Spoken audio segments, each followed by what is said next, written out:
चलो ठीक है सर, डेली 3 बजे क्लास होगा। हाँ, डेली 3 बजे क्लास होगा ये वाला।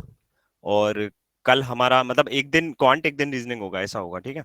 चलो, तो अपन बात कर रहे थे सबसे पहले मेंस मेंस क्वांट को समझना है। सबसे पहले ये देख लेते हैं मेंस क्वांट में हमारे पास क्या क्या चीजें आती हैं, ठीक है। थोड़ा सा तेज नहीं होगा, सेशन लंबा जाएगा, लेकिन धैर्य पूर्वक सुनोगे तो सीखोगे। हम सारे लोग आज इसलिए यहाँ पे जुड़े हैं क्योंकि हमको मेंस का जो क्वांट है, क्वांट वाला जो सेक्शन है उसको सीखना है ना। तो जिस भी तरह से तुमने अभी तक सीखी है चीजें, उन सबको साइड में हटा दो पहले तो। नए तरीके से स्टार्ट करिए, क्योंकि वो सारे पुराने तरीके तुम्हारे काम नहीं कर रहे थे, इसलिए आप यहाँ तक आए भी हैं, है ना। तो सबसे पहला पॉइंट हमें यह समझना पड़ता है कि हमारे पास मेंस में पूछा क्या क्या जाता है। सबसे पहला हमसे एक डीआई पूछा जाता है। मतलब एक पोर्शन डीआई का है, उसमें एक डीआई नहीं आता है, एक पोर्शन डीआई का, जिसमें 4 या 5 डीआई हमसे एग्जाम में पूछी जाती है, पी और क्लर्क के लेवल की अगर हम बात करें, ठीक है। सेकंड अगर हम बात करें तो हमारे पास आता है अर्थमेटिक। ओके। अब इस अर्थमेटिक में हमारे पास काफी सारी चीजें कैटेगरीज बढ़ जाती हैं, like Q1 Q2, like data sufficiency, या फिर स्टैंडर्ड फॉर्म ऑफ अर्थमेटिक, ठीक है। इसके बाद हमारे पास आता है मिसलेनियस। और इस मिसलेनियस में भी 3 4 चीजें बढ़ जाती हैं, लेकिन जो यूजुअली पूछी जाती हैं वो क्या पूछी जाती है। यूजुअली जो हमसे पूछी जाती है चीजें, वो एक तो क्वाड्रेटिक इक्वेशन ज्यादातर पूछी जा रही है हमसे, और एक हमारा नंबर सीरीज ज्यादा पूछा जा रहा है हमसे, ठीक है। अब इसके अलावा एक नंबर सिस्टम हमारा एक अलग ही डोमेन चल रहा है आजकल, जो कि मेंस में काफी बड़ा रोल अदा कर रहा है। अब ये नंबर सिस्टम तुम्हारा डीआई में भी लगवाया जा रहा है, ये नंबर सिस्टम अर्थमेटिक में भी लगवाया जा रहा है, ये नंबर सिस्टम तुम्हारा क्वाड्रेटिक में भी लगवाया जा रहा है, और ये नंबर सिस्टम तुम्हारा नंबर सीरीज में भी लगवाया जा रहा है। और इवन नंबर सिस्टम के हमारे स्टैंडर्ड फॉर्म ऑफ क्वेश्चन भी बन रहे हैं। स्टैंडर्ड फॉर्म ऑफ क्वेश्चन का मतलब होता है कि बेसिकली नंबर सिस्टम के ऊपर ही जो क्वेश्चन बनते हैं, ठीक है ना। तो ये 4 चीजें जो हैं, ये 4 चीजें मिलके हमारा क्वांट का जो पेपर है ना वो बना रही हैं। और इन चारों चीजों के अलावा क्वांट में आज के टाइम पे अगर हम देखें, पूरा 2023 को अगर एनालिसिस किया जाए, 2023 को अगर हम पूरा एनालिसिस करते हैं, तो हमको यही चीज देखने को मिलती है कि मेंस में क्वांट इन्हीं चारों टॉपिक से बन रही है। तो हमको यही चारों टॉपिक मजबूत भी करना है। अब ये तो है टॉपिक, अब इनके होते हैं सब टॉपिक्स। जैसे अगर मैं पहला टॉपिक डीआई उठाता हूं, अगर पहला टॉपिक हमने डीआई उठाया, तो डीआई में काफी प्रकार की सारी चीजें होती हैं। अब जैसे डीआई हमारा केसलेट हो सकता है, डीआई हमारा पाई चार्ट हो सकता है, डीआई हमारा बार ग्राफ हो सकता है, डीआई हमारा जितने भी ग्राफ्स हैं, अब इधर पे मैं ग्राफ्स लिख दूंगा, सारे ग्राफ नहीं लिखूंगा। तो एक हमारा केसलेट टाइप का हो सकता है ग्राफ। अब केसलेट में हमारी दो चीजें, एक तो लॉजिकल केसलेट हो सकती है, और एक हमारी अर्थमेटिक केसलेट हो सकती है। सेम फॉर द ग्राफ, एक हमारा लॉजिकल ग्राफ हो सकता है, लॉजिकल डीआई होते हैं जिसको हम बोलते हैं, और एक हमारा अर्थमेटिक वाला हो सकता है, ठीक है। अब ये जो ग्राफ डीआई होती है, इन ग्राफ में बहुत सारे ग्राफ्स होते हैं हमारे पास, पता है। पाई चार्ट हो गया, बार ग्राफ हो गया, लाइन चार्ट हो गया, टेबुलर हो गया, या फिर तुम्हारा ट्राइंगल वाला जो होता है, ट्राइंगल वाला इमेज में काफी बार पूछा जाता है, रडार हो गया, है ना। इसके अलावा कुछ एक ऐसा ग्राफ जो हम लोग बहुत कम प्रैक्टिस करते हैं, लाइक फनल हो गया, क्योंकि फनल 1 2 बार पूछा गया है, बहुत ज्यादा बार नहीं पूछा गया है।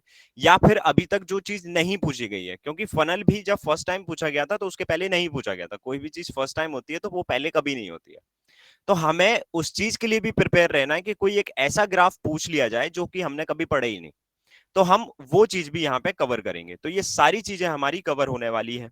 ओके।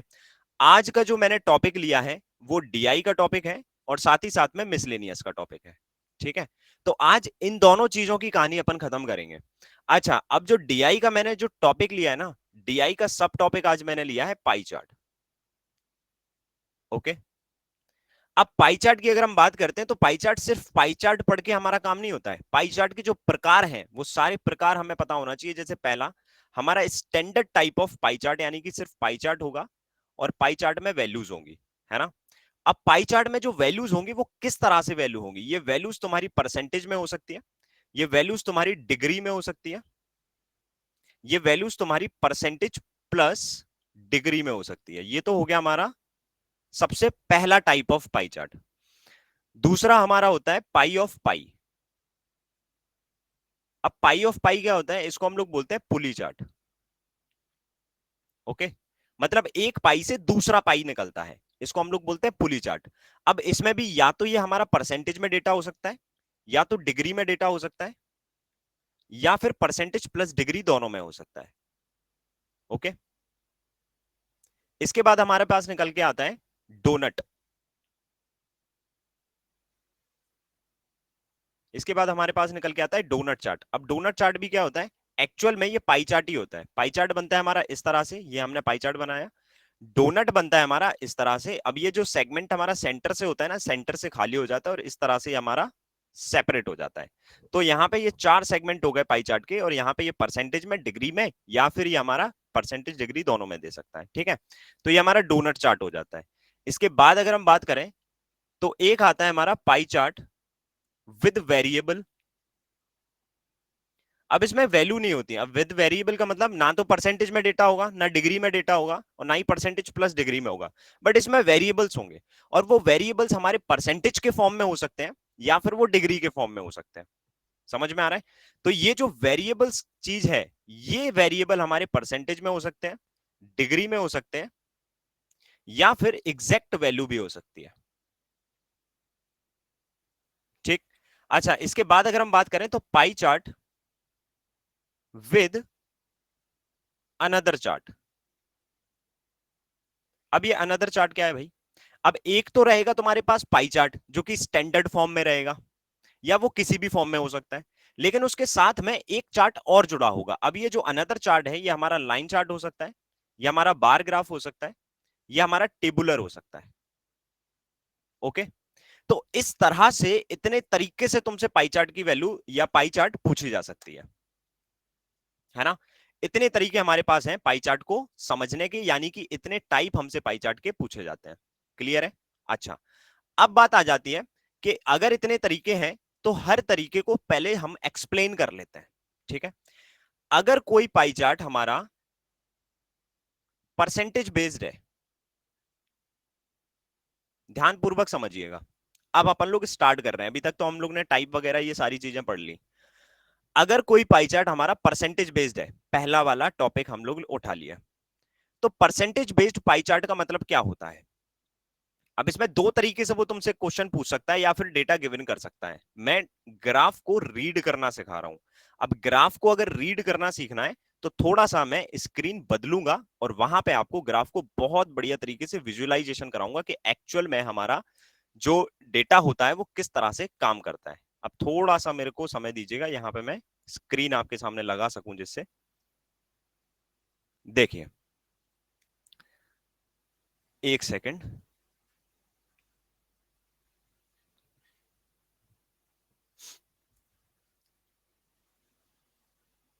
हाँ जी, अब आपको विंडो दिख रही है? टूल्स के साथ में विंडो दिख रही है अब आपको? अब कुछ टूल्स दिख रहे होंगे आपको, है ना? अब अगर ये आपको टूल्स दिख रहे हैं तो यहां पे मैं आपको बना के दिखाता हूं एक पाई चार्ट। अब एक्चुअल में पाई चार्ट हमारा बनता कैसे है, इसमें कंप्यूटर का भी तुम लोग सीख सकते हो। सबसे पहले अगर हम चार्ट्स में जाते हैं, चार्ट्स में हम लोग पाई चार्ट पे जाते हैं, और पाई चार्ट में ये है हमारा पाई चार्ट जिसमें हम लोग डिग्री भी बना सकते हैं। This is the pie chart जिसमें हम डिग्री भी बना सकते हैं, परसेंटेज भी बना सकते हैं, एग्जैक्ट वैल्यू भी बना सकते हैं, वेरिएबल भी। This is the pie chart जो कि 3D फॉर्म में है। ये है वही, लेकिन ये 3D फॉर्म में है। ठीक है, ये हमारा पाई ऑफ पाई, ये पाई ऑफ पाई चार्ट है, यानी एक पाई से दूसरा पाई निकलता है, जो कि अभी अपन लोग ने समझा था। ये हमारा पाई ऑफ बार या फिर पाई ऑफ कॉलम, सेम वही चीज होती है, लेकिन इसको भी समझेंगे। और ये हमारा डोनट चार्ट। सारी चीजें समझ में आ रही हैं? देख पा रहे हो? हाँ जी, दिख रहा है तुमको जो मैं दिखा रहा हूं? नहीं दिख रहा है? कोई बात नहीं, अभी देखेगा।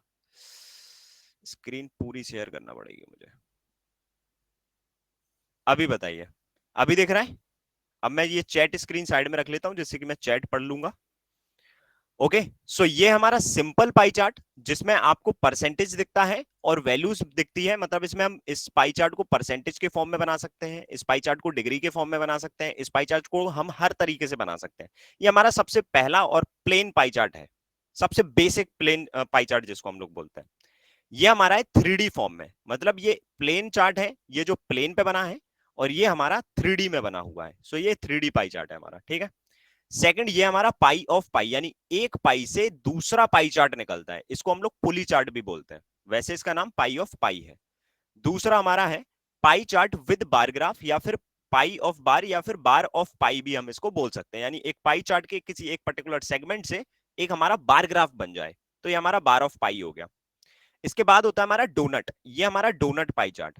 अब डोनट पाई चार्ट क्या होता है भाई? पाई चार्ट ही है, लेकिन बीच में से उसको क्या कर दिया, खोखला कर दिया। डोनट खाया होगा आप लोगों ने, नहीं खाया तो रिंग लाइट जैसी होती है, रिंग लाइट भी हमारी एक डोनट है। Okay, so this is the donut. तो अभी अपन बनाना सीखते हैं। जैसे मान के चलो कि ये वाला पाई चार्ट अगर मैंने उठाया और इस पाई चार्ट को मुझे बनाना है, तो सबसे पहले ये हमें रिडायरेक्ट करेगा एक्सेल पे। अब जब ये हमें एक्सेल पे रिडायरेक्ट करता है, तो यहाँ पे अब ये पाई चार्ट मुझे ऐसी बनाना है कि ये एक विलेज की पॉपुलेशन हो जाए। तो यहाँ पे मैंने लिख दिया नंबर ऑफ पीपल या नंबर ऑफ मेल।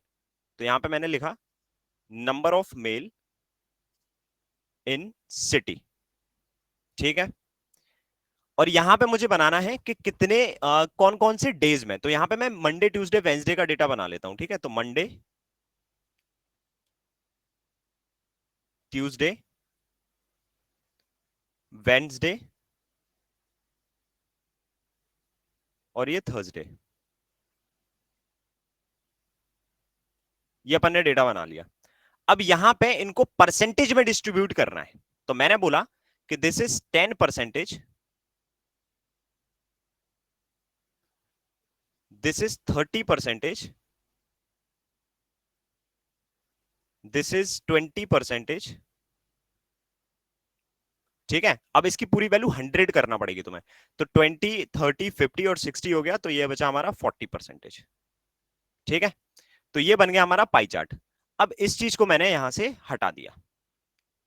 तो अब ये पाई चार्ट बन तो गया, लेकिन हमको इसकी वैल्यूज नहीं दिख रही हैं। तो मैं इसकी वैल्यूज दिखाता हूं आपको। अब इसकी वैल्यूज देखने के लिए आपको क्या करना पड़ेगा, इस पे जाके, एक सेकंड, हाँ जी, चार्ट डिजाइन पे जाके, एड एलिमेंट्स में जाके, इनकी जो चार्ट की वैल्यू है डेटा लेबल्स, उसको सेंटर पे डाल देते हैं। ये अपन ने सेंटर में इसकी वैल्यू डाल दी। अब एग्जामिनर क्या करता है, एग्जामिनर खेल क्या करता है उसको देखिएगा। अब यहां पे एग्जामिनर क्या करेगा, ये तो बन गया हमारा परसेंटेज बेस्ड डेटा, ठीक है। किसी सिटी के नंबर ऑफ मेल आ गए और ये परसेंटेज बेस्ड डेटा बन गया हमारा। लेकिन एग्जामिनर क्या करता है ना, एग्जामिनर ये वाली वैल्यू को ऐसे क्लिक करता है और इसको हटा देता है, ठीक है। और इस वाली वैल्यू को क्लिक करता है और इसको भी हटा देता है। अब आपको तो पता है ये 30% 40%, एग्जामिनर को तो पता है, लेकिन तुमको तो पता नहीं ना ये कितने परसेंटेज है। अब आपको सिर्फ इतना पता है कि ये वाली वैल्यू हमारी 10% है और ये 20% 30% है, तो इन दोनों का सम हमारा 70% होगा। लेकिन वैल्यूज नहीं पता कितनी होगी। तो एग्जामिनर यहाँ पे क्या खेल करता है, सबसे पहले वो देखेगा कि 100% होती है पूरे पाई चार्ट की वैल्यू, जो कि मैंने आपको अभी दिखाया भी, कि जब भी परसेंटेज में आएगा तो इसकी पूरी पाई चार्ट की वैल्यू 100% होती है। और अगर मैं इसको डिग्री के फॉर्म में बोलूं, अगर मैं यहां से चलना चालू करता हूं और यहां पे आता हूं, तो ये होता है हमारा 360 डिग्री। तो यानी पाई चार्ट की टोटल वैल्यू हमारी 360 डिग्री भी होती है। ओके, या तो हम इसको परसेंटेज में बोले तो 100% और डिग्री में बोले तो 360 डिग्री। तो ये दोनों वैल्यू हमारी बराबर हो जाती है। अब एग्जामिनर बड़ी चालाकी से क्या करता है कि उसको देखो, उसने ये 40% और 30% हटाया है ना, तो इस 40% को वो यहाँ पे कन्वर्ट करता है डिग्री में। तो 4 से मल्टीप्लाई उसने यहाँ किया, 4 से मल्टीप्लाई यहाँ किया, यहाँ पे आ गया 144 डिग्री। तो वो यहाँ पे चुपचाप से 144 डिग्री लिख देता है। इसने 144 डिग्री लिख दिया, लिख दिया। अब यहां पे वो क्या करता है कि ये जो ट्यूसडे का डेटा है ना, नोट डालता है एक, और नोट में बोलता है कि द डेटा ऑफ या number of mail in city on Tuesday is 270। ये 270 लिख दिया उसने, है ना। तो अब क्या करोगे, अब ये ट्यूसडे का तो डेटा हमको पता ही नहीं है, ये ब्लैंक डाल दिया उसने, यानी कि यहां पे उसने डाल दिया ए। तो ये कौन सी डीआई बन गई, देखो हम लोग ने परसेंटेज से चालू किया था, हम लोग ने बेसिक डीआई से चालू किया था ना। अगर आप देखोगे तो यहां पे हम लोग ने इसे परसेंटेज यानी बेसिक डीआई से चालू किया था। बेसिक से हमने इसको डिग्री डाला, डिग्री एंड परसेंटेज में बनाया, और फिर सीधा हम लोग ने इसको कन्वर्ट कर दिया वेरिएबल पाई चार्ट में। समझ में आ रहा है? तो एग्जामिनर यही कर रहा है, एग्जामिनर इसके अलावा कुछ भी नहीं कर रहा है। अब यहां पे अगर मान के चलो कि पहला क्वेश्चन तुमसे पूछा जाता है, क्वेश्चन नंबर 1, कि what is the difference between the number of mail in city on Monday and Wednesday. तो मंडे एंड वेंसडे को डिफरेंस कितना होगा, सिंपल सा क्वेश्चन है, सीखने के लिए सिंपल क्वेश्चन जरूरी है। तो मंडे एंड वेंसडे को जो डिफरेंस है वो है 10% का। तो हमको 10% की वैल्यू पता करना है। हमको 10% की वैल्यू पता करना है। और जबकि ट्यूसडे का डेटा हमको कितना दिया गया है, ट्यूसडे का डेटा दिया गया है 270 वैल्यू के फॉर्म में, नंबर ऑफ पर्सन। लेकिन ट्यूसडे का डेटा यहाँ पे वेरिएबल के फॉर्म में है। तो हम क्या करेंगे, हम इस वाले डिग्री को परसेंटेज में कन्वर्ट करेंगे, क्योंकि मैक्सिमम वैल्यू हमारे पास परसेंटेज में है ना। तो इस वाली डिग्री को हम लोग परसेंटेज में कन्वर्ट करेंगे। कैसे करोगे भाई, 360 डिग्री इक्वल्स टू होता है 100%, ऑलवेज यूनिवर्सल चीज है। तो जीरो से इसको जीरो को हटाएंगे। यहां पे अगर मेरे को 144 डिग्री बनाना है, 4 से मल्टीप्लाई यहां करूंगा, 4 से यहां करूंगा, यानी ये 40% है। So if this is 40%, this is 10% and this is 20%, तो 70% हो गया। तो ये वाली वैल्यू आ जाएगी ऑटोमेटिकली 30%। और 30% की वैल्यू अगर 270 दी गई है, देखो ट्यूसडे का डेटा 270 दिया गया था, तो हमको मंडे एंड वेंसडे का डिफरेंस निकालना है, विच इज 10%। तो 3 से दिस इज 10 टाइम और 3 से दिस इज हमारा 90 टाइम। तो दिस इज योर आंसर। खत्म। एग्जामिनर ये कर रहा है, एग्जामिनर ये कर रहा है, तुम्हारे सामने पाई मैंने खुद बना के दिखाया है। अब एक्चुअल में परसेंटेज भी वही है, डिग्री भी वही है और वेरिएबल भी वही है। बस आप करते क्या हो, आप परसेंटेज वाला तो बना लेते हो, लेकिन डिग्री वाले में या वेरिएबल वाले में आप डर जाते हो।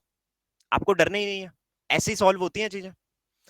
अगर आप चाहो तो इस पूरे को डिग्री में भी कन्वर्ट कर सकते थे। कैसे कर सकते थे भाई, देखो ये 30% है ना, तो हमको पता है क्या कि 100% जो होता है हमारा 360 डिग्री होता है।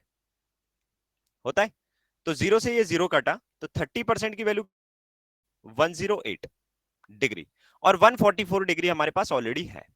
तो ये हो जाएगा 2, ये हो जाएगा 5 और ये हो जाएगा 2। तो इन तीनों की वैल्यू मिला के हमारे पास 252 डिग्री आ रही है। तो पूरे सर्कल की वैल्यू, पूरे पाई चार्ट की वैल्यू तो 360 डिग्री होती है। तो 360 डिग्री में से इसको लेस कर दो। 360 डिग्री में से इसको लेस कर दो। अब 360 डिग्री में से इसे लेस करोगे तो हमारे पास आ जाएगा कितना, 108। कितना आ जाएगा, 108। 108 डिग्री आ गया। अब आपको पता है क्या कि ये इसकी वैल्यू आ गई 108 डिग्री, ये हमको दिया गया 270 के बराबर। 270 के बराबर हमसे पूछा है कि मंडे एंड वेंसडे का डिफरेंस बताओ। अब ये तो हमारे पास परसेंटेज में है, तो अब परसेंटेज का डिफरेंस 10% होगा, और 10% की वैल्यू 36 डिग्री। तो इसे 36 बनाना है, और इसको 36 बनाना है तो 3 से इसको कट किया 36 और 3 से इसको कट किया 90। तो ये हमने डिग्री में सॉल्व कर लिया, ये हमने परसेंटेज में सॉल्व किया था, ये डिग्री में सॉल्व कर लिया। समझ में आया। तो हम दोनों तरीके से सॉल्व कर सकते हैं। ओके, क्लियर हुआ। ये होता है पाई चार्ट। अब मुझे बताओ, इस तरह से तुमने मेंस पढ़ा है क्या? और अगर नहीं पढ़ा तो गलती की है तुमने दोस्त, क्योंकि हमारा जो सेक्शन है ना, वो हमसे पूछता है कि डेटा इंटरप्रिटेशन करो। हमारा जो सेक्शन है, जो डीआई वाला सेक्शन है, हमारा क्वांट के अंदर जो डीआई वाला सेक्शन है, वो हमसे क्या कहता है, वो हमसे कहता है कि डेटा को इंटरप्रिटेशन करके बताइए। तो क्या आप डेटा को इंटरप्रिटेट कर पा रहे हैं? अगर आप कर पा रहे हैं तो फिर अच्छी बात है, और अगर नहीं कर पा रहे हैं तो फिर गड़बड़ है। तो डेटा को पहले इंटरप्रेट करना सीखो। तो डेटा को इंटरप्रेट करो, भले ही पूरा दिन बैठना पड़े तुम्हें। सबसे पहले पाई चार्ट को पूरा खंगाल लो, पाई चार्ट को पूरा खा जाओ भाई। और अगर तुमको भी पाई चार्ट बनाना पड़े तो बना दो, तैयार कर दो उसे। इतना समय लगता है बस। आप बोलते हो ना कि मेमोरी बेस्ड पेपर कैसे जल्दी से आ जाता है, इतना समय लगता है। हर एक ग्राफ बन जाते हैं आपके यहाँ पे। अगर आप देखोगे यहाँ पे, तो यहाँ पे हर एक टाइप के ग्राफ होते हैं। आप बोलोगे लाइन ग्राफ बनाना है, सो this is the simple line graph. This is the 100, जो हमारा वो वाली बनती है ना लाइन ग्राफ, क्यूमुलेटिव वाली, तो ये क्यूमुलेटिव वाली लाइन ग्राफ है। ये हमारी, ये भी क्यूमुलेटिव वाली लाइन ग्राफ है, लेकिन ये परसेंटेज के फॉर्म में है। ये हमारी बुलेट के साथ में है, मतलब मार्कर के साथ में, मतलब ये जो सिंपल है उसका एडवांस वर्जन है ये। समझ रहे हो। तो सारे ग्राफ, स्कैटर भी है, बबल भी है, सब होता है इसमें। तो हमें सबसे पहले ये इंटरप्रेट करना सीखना है कि डेटा को इंटरप्रेट कैसे किया जाता है, ग्राफ को रीड कैसे किया जाता है। जब तक आप ग्राफ को रीड करना नहीं सीखोगे ना, तो डीआई के सिर्फ तुम क्वेश्चन आंसर कर रहे हो बस, और कुछ नहीं कर रहे हो सीरियसली। सिर्फ क्वेश्चन आंसर कर रहे हैं आप, और इसके अलावा कुछ भी नहीं कर रहे हैं। समझ में आया। तो ये हमने देख लिया कि भाई होता क्या है, किस तरह से होता है, और क्यों होता है। पाई चार्ट में कितनी उसकी लिमिट है, वो कहां तक जा सकता है, वो जहां तक जा सकता है हम वहां तक सीख लेंगे पहले, फिर अटेम्प्ट करेंगे। क्योंकि इसके बाद सिर्फ हमारी रीडिंग आती है। किसी भी चीज के डेटा अगर आपने समझ लिया, तो फिर हमारी रीडिंग निकल के आती है वहां पे। समझ में आया? तो ये ग्राफ तुम्हारे सामने मैंने क्रिएट किया। अब इसी तरह से मैं एक और ग्राफ तुम्हारे लिए क्रिएट करता हूं, जो कि तुमको थोड़ा सा कभी कभार लगता होगा ना कि क्या एडवांस चीज आ गई यार, ये तो हमसे हो गई नहीं, ये डोनट पोनट पता नहीं क्या होता है। कुछ नहीं होता है भाई। अगर मैं यही pie chart, same pie chart यहां पे कॉपी कर लूं, एक सेकेंड, अगर मैं यही सेम पाई चार्ट यहां पे कॉपी कर लूं, इसका डेटा जो मैंने हटाया था वो डेटा भी मैं लगा देता हूं, एक सेकेंड। 40% और वो था ना, अब ये डेटा इधर पे आएगा नहीं दोबारा से। खैर, ये आपको पता है यहां पे हमारा 40% एंड 30% था, ठीक है। अब इस पाई चार्ट को एग्जामिनर पता है क्या करता है? अगली साल एग्जाम हुआ या किसी और लेवल का एग्जाम हुआ, या पहले पीओ का एग्जाम हो गया, अब क्लर्क का एग्जाम, या पहले क्लर्क का हो गया, पीओ का एग्जाम उसे लेना है, तो वो सीधा इस ऑप्शन पे जाएगा, है ना, या सॉरी इस ऑप्शन पे जाएगा, चार्ट पे जाएगा, और इसे पाई ऑफ पाई में कन्वर्ट करके ऐसे बना देगा। ये लो भैया, पाई ऑफ पाई बन गया तुम्हारा। खत्म। सेम वही चीज है। अब ये पाई ऑफ पाई बन गया, अब इसको भी तो समझना पड़ेगा हमें। अब इसको कैसे समझेंगे भाई? देखो, दिस इज 60%, दिस इज 10%, तो ये 70% हो गया, तो दिस वैल्यू इज 30%। देखो, ये दिस वैल्यू इज 30%, तो ये मंडे की जो वैल्यू है वो 10% है। ध्यान से देखना, यहां पे मंडे की वैल्यू 10% थी, हाँ जी। अच्छा, ये जो ट्यूसडे है उसकी वैल्यू 30% निकाली हमने। 60 + 10 70 होता है, 70 100 में से लेस करेंगे तो 30%। ये ट्यूसडे की वैल्यू 30% आ रही है। देखो, यहां पे भी ट्यूसडे जो था वो हमारा 30% आ रहा था ना, आ गया। अच्छा, अब ये 60% है। अब यहां पे अगर तुम देखोगे तो ये होते हैं हमारे लेजेंड्स। तो लेजेंड्स में ये वाला जो कलर है ना, ये कलर है ही नहीं कहीं। थोड़ा सा अगर तुमको तकलीफ हो रही है तो ये कलर को मैं थोड़ा सा बदल भी देता हूं। हाँ, अब अगर तुम देखोगे ना तो ये रेड कलर तुम्हारे को कहीं दिखेगा ही नहीं नीचे। क्यों नहीं दिखेगा? क्योंकि इस पूरे सेगमेंट से एक अलग पोर्शन बना दिया। तो ये हो गया हमारा 20% विच इज वेंसडे, और ये हो गया हमारा थर्सडे। और थर्सडे कितना होगा? ये पूरा पाई चार्ट है भाई, ये पूरा पाई चार्ट है, ये पूरा पाई चार्ट है जो कि इससे बना है ना। तो अगर मैं 20% निकालता हूं, हालांकि हमारे पास 30% की वैल्यू 270 अगर दी गई थी, तो 10% की वैल्यू हमने 90 निकाली थी, तो 100% की वैल्यू हमारे पास 900 आई थी ना। तो 20% अगर मैं करता हूं तो ये वेंसडे का वैल्यू आएगा। तो मैंने बोल दिया कि 20% वेंसडे होना चाहिए। तो यहां पे अगर तुम वेंसडे बोलोगे तो वेंसडे हमारा 20% है। तो अगर ये 20% है तो इस पूरे सेगमेंट का ये जो रेड वाला पोर्शन है ना, ये रेड हमारा है ग्रे प्लस येलो। ये ग्रे प्लस येलो है, ध्यान रखना। तो रेड अगर हमारा 60% है, ग्रे अगर हमारा 20% है, तो येलो हमारा कितना हो जाएगा? 40%। तो दिस इज 40% ऑटोमेटिकली। ये पाई ऑफ पाई है। अब एग्जामिनर के मन में थोड़ा सा आया कि नहीं यार, स्टूडेंट जो है वो थोड़े से क्या हो रहे हैं, चालाक हो रहे हैं, चतुर हो रहे हैं। तो वो क्या करेगा भाई? अब वो अगली बार जब एग्जाम लेगा ना, तो वो पाई ऑफ पाई नहीं पूछेगा, वो पाई ऑफ पाई को कन्वर्ट कर देगा किस चीज में? अगले पाई चार्ट में। और उसका अगला पाई चार्ट क्या है भाई? वो भी देख लेते हैं, आ जाओ। उसका अगला पाई चार्ट है पाई ऑफ बार वाला, तो उसने पाई ऑफ बार में कन्वर्ट कर दिया। तो सिंपल सी कहानी है, 60% 10%, तो दिस इज 60 70, और ये 30%। तो ये तो हो गया हमारा मंडे का डेटा, ये ऑरेंज वाला हो गया ट्यूसडे का डेटा। अब हमको वेंसडे का डेटा ये दिख रहा है ग्रे वाला, तो ये हो गया वेंसडे का डेटा। थर्सडे का डेटा ये है, लेकिन थर्सडे का डेटा हमारे पास गिवन नहीं है। तो 60% में से 20% जाएगा, तो दिस इज 40%। ये हो गया थर्सडे का डेटा। सिंपल।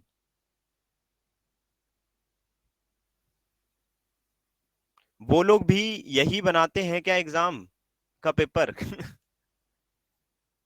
समझ में आया? अब एग्जामिनर सोच रहा है कि नहीं भाई, अब स्टूडेंट थोड़े से और चतुर चालाक हो गए हैं, तो अब वो अगला एग्जाम लेगा और अगले एग्जाम को वो यहां से बदल के क्या कर देगा भाई? सिंपल, फिर से वो चार्ट पे आएगा, एक सेकेंड, वो इस पे क्लिक करेगा भाई, वैल्यूज तो चेंज करना है, वैल्यूज चेंज कर लेगा, वो डोनट बना देगा। लो भाई, डोनट बना दिया उसने, ऐसे डोनट बना दिया। अब डोनट अगर तुम देखोगे और ये जो पाई चार्ट अगर तुम देखोगे, तो ये दोनों चीजें सेम है, बस ये बीच का खाली कर दिया उसने, बाकी पूरा सेम है। तो ये डोनट बन गया तुम्हारा। अब एक सिंपल से कंसेप्ट से मैंने तुमको ये बता दिया कि डीआई एक्चुअल में वर्क कैसे करती है। हम लोग ने डेटा को इंटरप्रेट करना सीखा है, हम लोग ने अभी डीआई सॉल्व करना नहीं सीखा है दोस्त। हम डेटा को इंटरप्रेट कर रहे हैं। अब मान के चलिए कि ये जो पाई चार्ट है, इसको उसे बहुत अच्छा दिखाना है, अगर उसकी वो सूरत अच्छी सी दिखाना चाहता है, तो वो कुछ नहीं करेगा। यहां पे वो थोड़ा सा क्या करता है, एग्जाम में अगर मैं बात करूं, तो एग्जाम में ये कलरफुल डीआई थोड़ी ना आती है हमारे पास। एग्जाम में कलरफुल आती है क्या ना, एग्जाम में तो ब्लैक एंड व्हाइट आती है।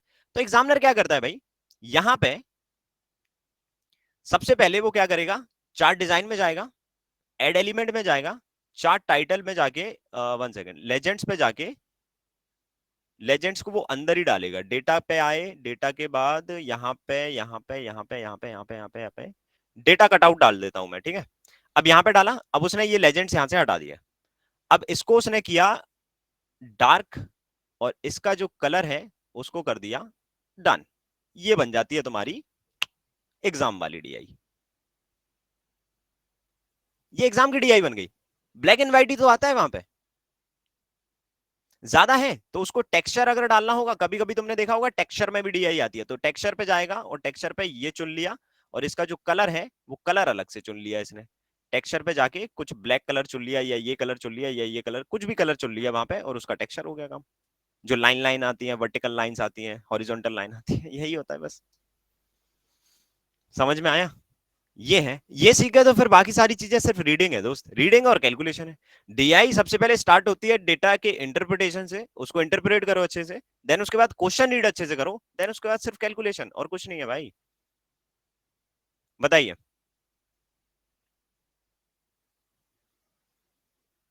समझे? मुझे लगता है पहले पीपीटी बनाना सीखना पड़ेगी। मैं पीपीटी बनाना नहीं सिखा रहा हूं, मैं तुमको ये बता रहा हूं कि ये जो बनाने वाला इंसान है वो कितना इजीली इसको बना रहा है, और जो सॉल्व करने वाला इंसान है वो कंफ्यूज होकर बैठा है। तुम सोचो यार, तुमको बनाना नहीं है वो चीज, मैं ये चीज दिखाने के लिए, ये चीज समझाने के लिए तुम्हारे सामने बनाया हूं ये चीज, कि बनाने वाला इंसान तो फटाफट फट फट फट बना देता है, लेकिन सॉल्व करने वाला इंसान खोया रहता है उसमें, कि भाई पता नहीं क्या बला आ गई उसमें। समझ रहे हो? बस इतना ही होता है दोस्त। बुझे? तो ये हो गया हमारा पाई चार्ट के कितने प्रकार होते हैं और उसको किस तरह से रीड किया जाता है। दिस इज द क्वांट अस्त्र। अब मुझे आप बता सकते हैं वेटरनशिप और क्वांट अस्त्र जो है वो वर्थ इट क्यों नहीं है? ये पहली क्लास है भाई अभी।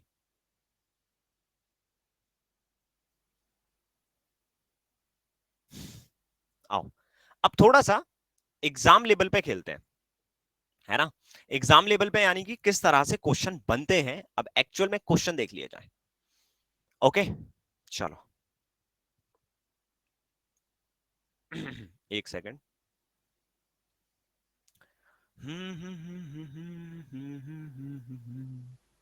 ठीक है भाई, स्क्रीन दिख रही होगी आपको?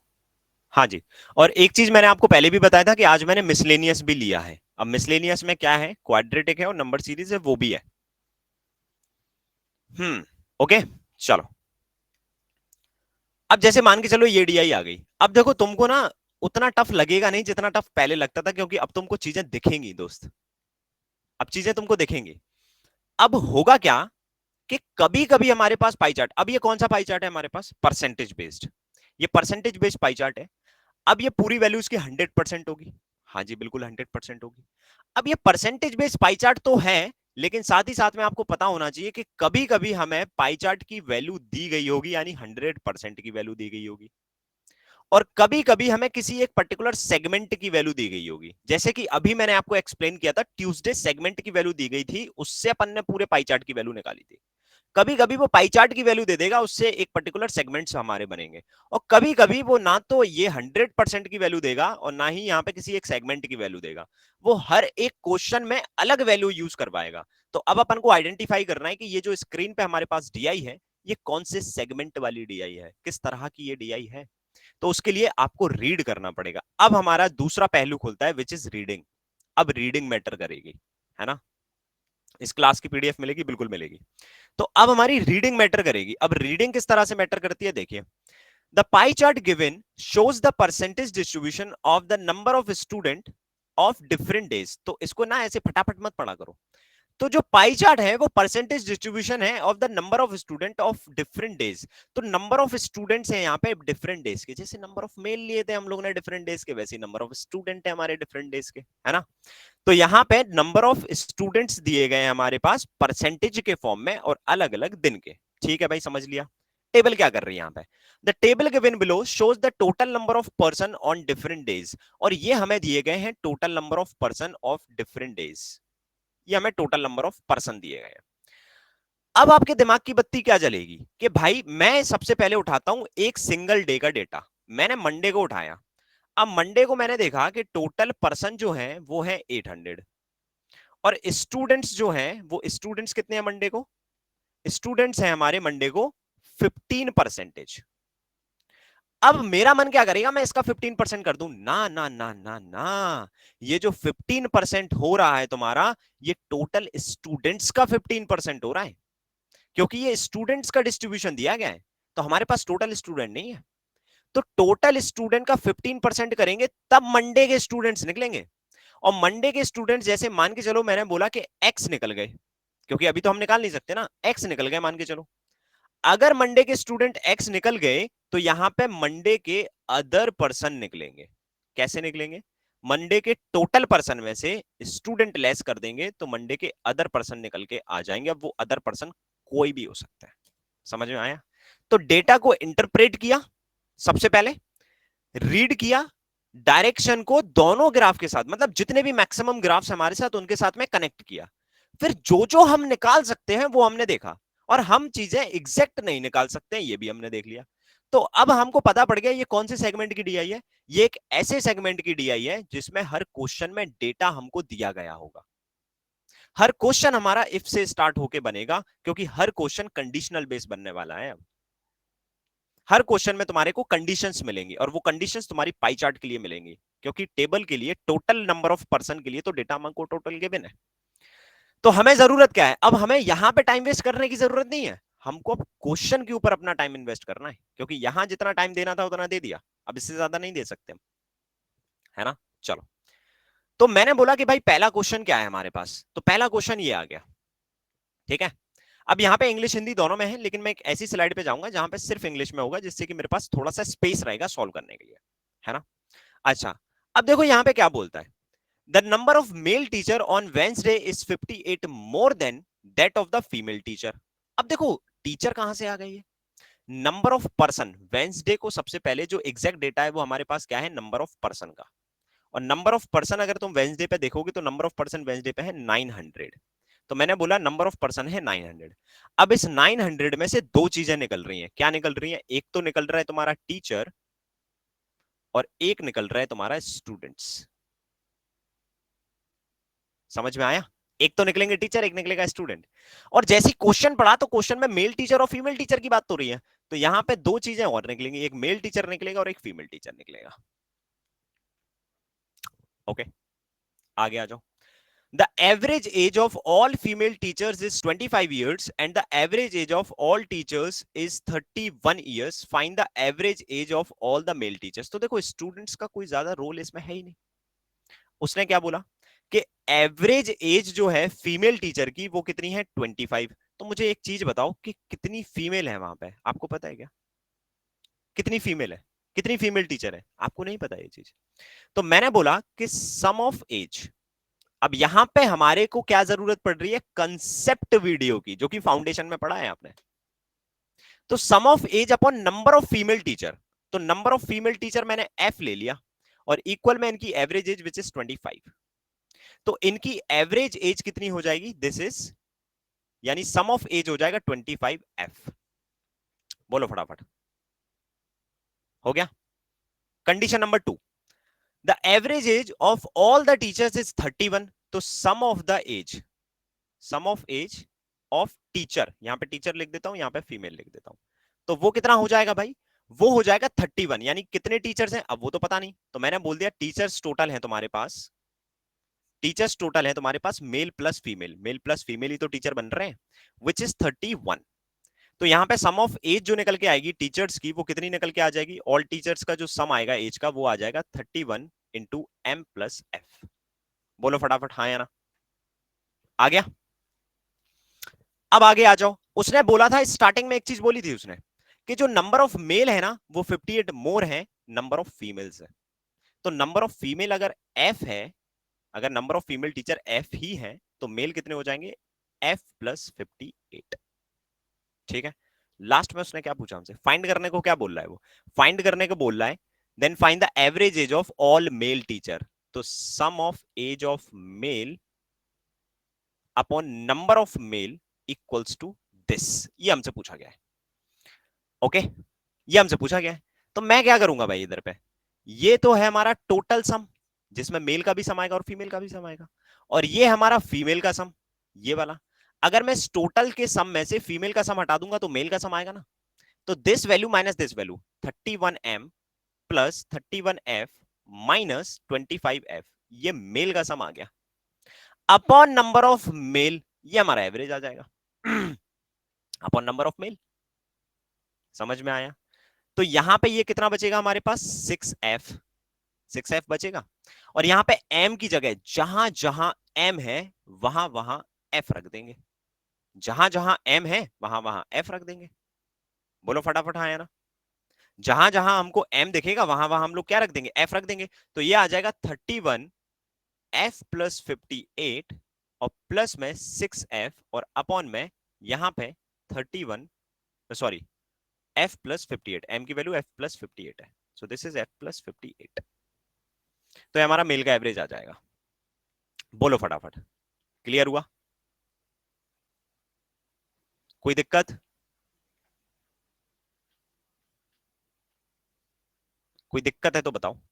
अच्छा, अब आप बोलोगे सर कि यहां पे जब मैं इसे सॉल्व करूंगा ना तो मेरे f की जो वैल्यू है वो कट नहीं होगी, क्योंकि 31f प्लस 6f हमारा हो जाएगा 37f, और प्लस में ये हो जाएगा 31 इंटू 58, और अपॉन में हो जाएगा f प्लस 58।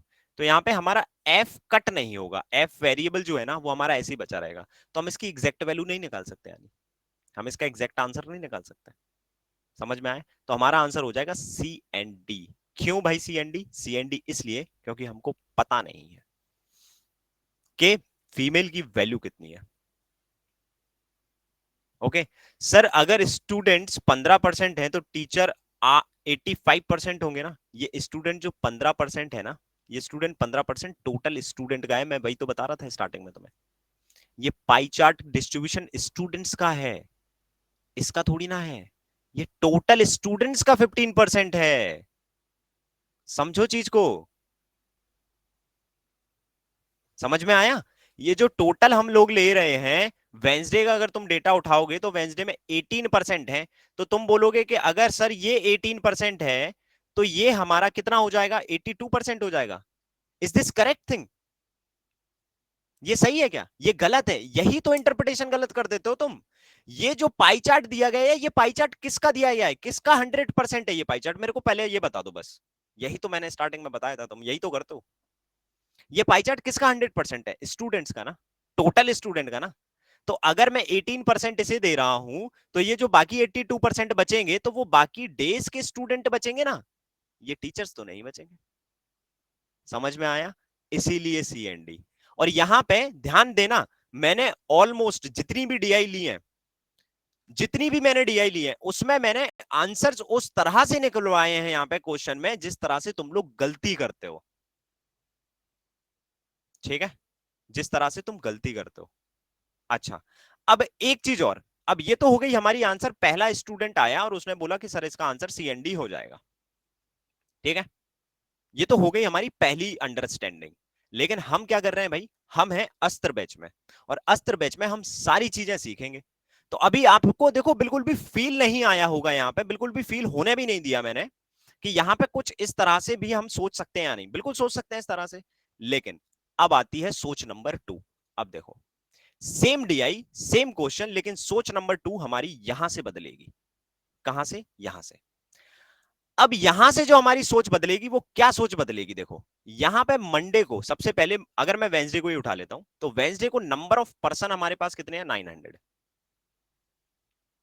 और स्टूडेंट एक अलग कैटेगरी है। ये है सोच नंबर 2। अब इस नंबर ऑफ पर्सन में से हमारे निकलेंगे मेल टीचर और फीमेल टीचर। ये है हमारी सोच नंबर 2, क्योंकि हम इस तरह से भी तो सोच सकते हैं, हम इस तरह से भी तो सोच सकते हैं। अगर हम क्वेश्चन नंबर 1 के ऊपर जाएं तो हमारा एक इंटरप्रिटेशन तो ये भी कहता है कि नंबर ऑफ पर्सन वेंसडे को अगर हमारे पास 900 है तो ये 900 हमारे मेल टीचर और फीमेल टीचर ही हो जाए, हो गए। और जबकि यहां पे उसने क्या बोला है कि मेल टीचर जो है वो फीमेल टीचर से 58 ज्यादा है, तो male teacher minus female teacher equals to 58। तो यहां से हम मेल टीचर भी निकाल सकते हैं और फीमेल टीचर भी निकाल सकते हैं। बोलो हाँ या ना। मैं बोल रहा हूं ना, मैंने क्वेश्चन ही इसी तरह से बनाए हैं कि दोनों चीजें भी फिट हो जाए और आंसर भी मैच ना हो, और आंसर जो गलती करके तुम मैच करते हो वो मैच हो जाए, तो वो गलती करने से रोकना है ना मुझे। समझ में आया? अच्छा, हम ऐसा कैसे सोच सकते हैं? हम ऐसी चीज कब सोचेंगे? हम ये चीज तब सोचेंगे जब हमको नोट में या पर्टिकुलर उस क्वेश्चन में या डीआई के नोट में हमें ये लिख दिया जाता कि number of person equals to students plus other person. तो ये हमारी सोच होती जिस तरह से हमने पहला वाला सॉल्यूशन किया। अगर नोट में वो तुमसे बोल दे कि number of person number of person equals to other person, या फिर वो बोल दे कि student is not included in total number of person. क्या? कि students are not included in total number of person, तो हम लोग लगाएंगे ये दूसरा वाला मेथड। समझ में आया? अभी समझ में आई चीजें? ये होता है डेटा को इंटरप्रिटेशन करना। समझ में आया? तो इसमें हमें नोट में कहीं ऐसा तो दिया नहीं गया था। नोट में हमें ना तो ये दिया गया है, ना नोट में हमें ये दिया गया है। हमें नोट दिया ही नहीं गया है, ये चीज मेंशन ही नहीं है। अब जब मेंशन नहीं है उस समय क्या करना है? ना तो हमें देखो पहला पॉइंट दिया कि number of person equals to student plus other लोग, और ना दूसरा पॉइंट दिया कि student are not included in total number of person. तो ना तो पहला पॉइंट हमें गिवन है, ना ही दूसरा पॉइंट अगर हमें गिवन है, तो हम करेंगे क्या? बोलो। कुछ मेंशन ही नहीं है ना। अगर मैं तुमको डायरेक्शन पढ़ाऊं तो डायरेक्शन में कुछ मेंशन ही नहीं है। देखो, कुछ भी मेंशन नहीं है डायरेक्शन में। उसने सिर्फ बोला है कि टेबल में नंबर ऑफ पर्सन दिए गए और पाई चार्ट में टोटल स्टूडेंट्स का डिस्ट्रीब्यूशन दिया गया है। तो ऐसे केस में हम क्या करेंगे? ऐसे केस में हम by default number of person equals to क्या ले लेते हैं? बाय डिफॉल्ट यहां पे लिखा ही है ये, बाय डिफॉल्ट हम कंडीशन नंबर 1 का यूज करेंगे। समझ में आया? तो जो हमने पहला वाला तरीका सॉल्व किया था, हम उसी तरीके से सॉल्व करेंगे। और ये चीज कमेंट सेक्शन में किसी ने तो पूछी थी, इसलिए मैंने आपको बता दी। हालांकि ये मेरे को बताना ही था, लेकिन मैं पूरी तरह से बताना चाह रहा था आपको कि कब क्या कैसे होता है और क्यों स्टूडेंट्स की जो डीआई है ना वो स्किप हो जाती है।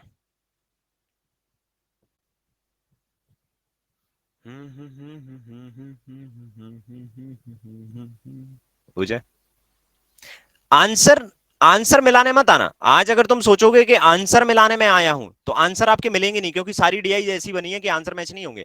आंसर अगर तुम गलती करोगे ना तो मैच हो जाएंगे, तो वही गलती हमें नहीं करना है। हमें अपनी गलतियों से सीखना है, हम अभी तक क्या गलती करते आ रहे थे। बुझे? तो रियल एग्जाम में इसका आंसर सीएनडी होता, रियल एग्जाम में इसका आंसर सीएनडी नहीं होता। रियल एग्जाम में वो चीजें मेंशन करता आपको। ये मैं आपको सिखा रहा हूं, मैं आपको आंसर मैच कराने के लिए नहीं लेके आया हूं यहाँ पे। मैं फिर से वो चीज रिपीट कर रहा हूँ। रियल एग्जाम में ये चीज मेंशन की जाती है, और जब ये चीज मेंशन की जाती है ना, तो वो इस तरह से डीआई देगा, ना कि इस तरह से। अभी आया समझ में? ऐसा तो कभी सोचा ही नहीं था गलती हो जाती एग्जाम में ये डीआई आती तो। सोचो ना, क्यों नहीं सोचा था? आप नहीं सोचेंगे तो मेरी जिम्मेदारी है ना सोचने की। मैं आपको विवश करूंगा सोचने के लिए। आप नहीं सोचेंगे तो क्या? क्लियर हुआ? तो अब आपको पता है इस डीआई को, ये जो डीआई हमारी स्क्रीन पे चल रही है, इस डीआई को हम दो तरीके से इंटरप्रेट कर सकते हैं। लेकिन वो दोनों तरीके कब, कैसे, क्यों, मैंने यही बताया था ना जब बैच लॉन्च किया था कि इस बैच में मैं आपको मेंस सिखाऊंगा, डीआई कैसे पढ़ी जाती है वो बताऊंगा।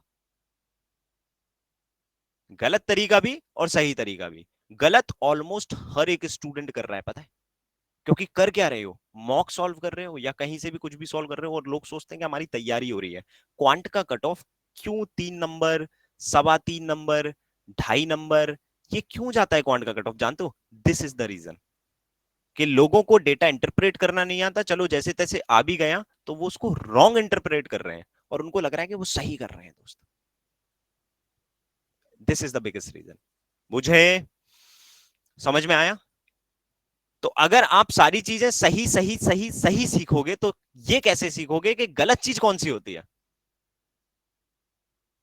नाइस ना? आगे आओ। अब इसके क्वेश्चंस दिए गए हैं, ठीक है? अब इसके जो क्वेश्चंस दिए गए हैं, इन क्वेश्चंस को आप लोग जो बाकी के क्वेश्चंस हैं उनको खुद से बनाइएगा। बनाएंगे? क्योंकि डीआई बहुत सारी है ना, तो मैं हर टाइप की डीआई एक्सप्लेन करना चाहता हूं किस तरह से वो चीजें होती हैं। इसके क्वेश्चन आप लोग करिएगा, क्योंकि इंटरप्रिटेशन मैंने बता दिया आपको क्या करना होती है, कैसे करना होती है। नोट किस तरह से मेंशन किए जाते हैं, कैसे हमें चीजें पकड़ना होती हैं। इन चीजों को सीखने के लिए टाइम लगेगा दोस्त, मैं आपको पहले ही बता दूं। ये चीजें आप एक दिन में, 2 दिन में, एक हफ्ते में, एक महीने में नहीं सीख सकते। वेरी जेन्युइनली अगर मैं बोलूं तो आप ना इसे एक हफ्ते में सीख सकते हो, ना ही एक महीने में सीख सकते हो। आपको इसे सीखने के लिए निरंतर क्लासेस में आना पड़ेगा, क्योंकि आपको आज की क्लास में पहली डीआई में ये तो पता पड़ गया है ना, ये तो पता पड़ गया है ना कि क्लासेस की जरूरत क्यों है। इसलिए मैं बार बार बोलता हूं कि क्लासेस की इसलिए जरूरत है। मुझे हाँ जी, आगे आओ। अब इसके कुछ क्वेश्चंस और भी दिए गए हैं, मैं इनके क्वेश्चंस आप लोग देख सकते हैं किस तरह से आपको निकालना है। ये क्वेश्चंस और भी हैं हमारे पास, है ना? सारे क्वेश्चन लेकिन ऐसे ही बने हैं इस डीआई के, ध्यान से समझिएगा। इस डीआई के मोस्ट ऑफ द क्वेश्चन जो है वो आंसर मैच नहीं करेंगे, मैं पहले ही बता रहा हूं आपको, क्योंकि ये डीआई मैंने उल्टी बनाई है। ये डीआई को ही उल्टा डिजाइन किया गया है। ये एक ऐसा डिजाइन किया गया है कि गलत चीज जो होती है वो आपको सही लगेगी देखने में।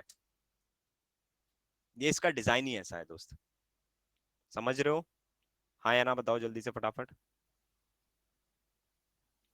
सर दोनों कंडीशन लेके सॉल्व करें ना? नोट में जब हमको दिया ही नहीं है number of person equals to what what what, तो हम किस तरह से सॉल्व करेंगे? नंबर ऑफ पर्सन में हमारे स्टूडेंट्स तो आएंगे ही आएंगे, लेकिन अदर लोग भी आएंगे।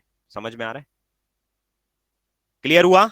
चलो, अभी मैं नेक्स्ट डीआई पे आता हूं। इसके सारे क्वेश्चन आप लोग होमवर्क से कर लेंगे, मतलब 5 क्वेश्चन है इसमें। अब देखो ये वाली डीआई, अब इसमें देखो क्या है।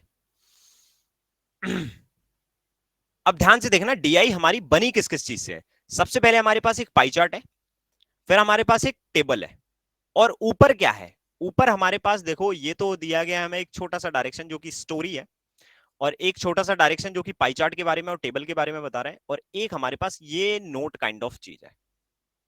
तो इसमें डायरेक्शन भी है और इसमें नोट भी है, बस वो नोट लिखा नहीं है उसने, के सामने नोट इधर पे उसने लिखा नहीं, लेकिन ये एक्चुअल में अगर तुम देखोगे तो दिस इज नोट। क्योंकि यहाँ पे हमारी पाई चार्ट की फॉर्म में वैल्यू की बात बता रहा है, और यहाँ पे टेबल के बारे में बता रहा है, और यहाँ पे ये नोट ही है बेशक। ओके, तो ये सारी चीजें अब अपन को दी गई हैं। अब इसको अपन समझते हैं भाई डेटा क्या है। तो सबसे पहले हम क्या करते हैं ना, हम सबसे पहले डायरेक्शन वगैरह थोड़ी ना देखते, हम इसको देख के डर जाते हैं एग्जाम में।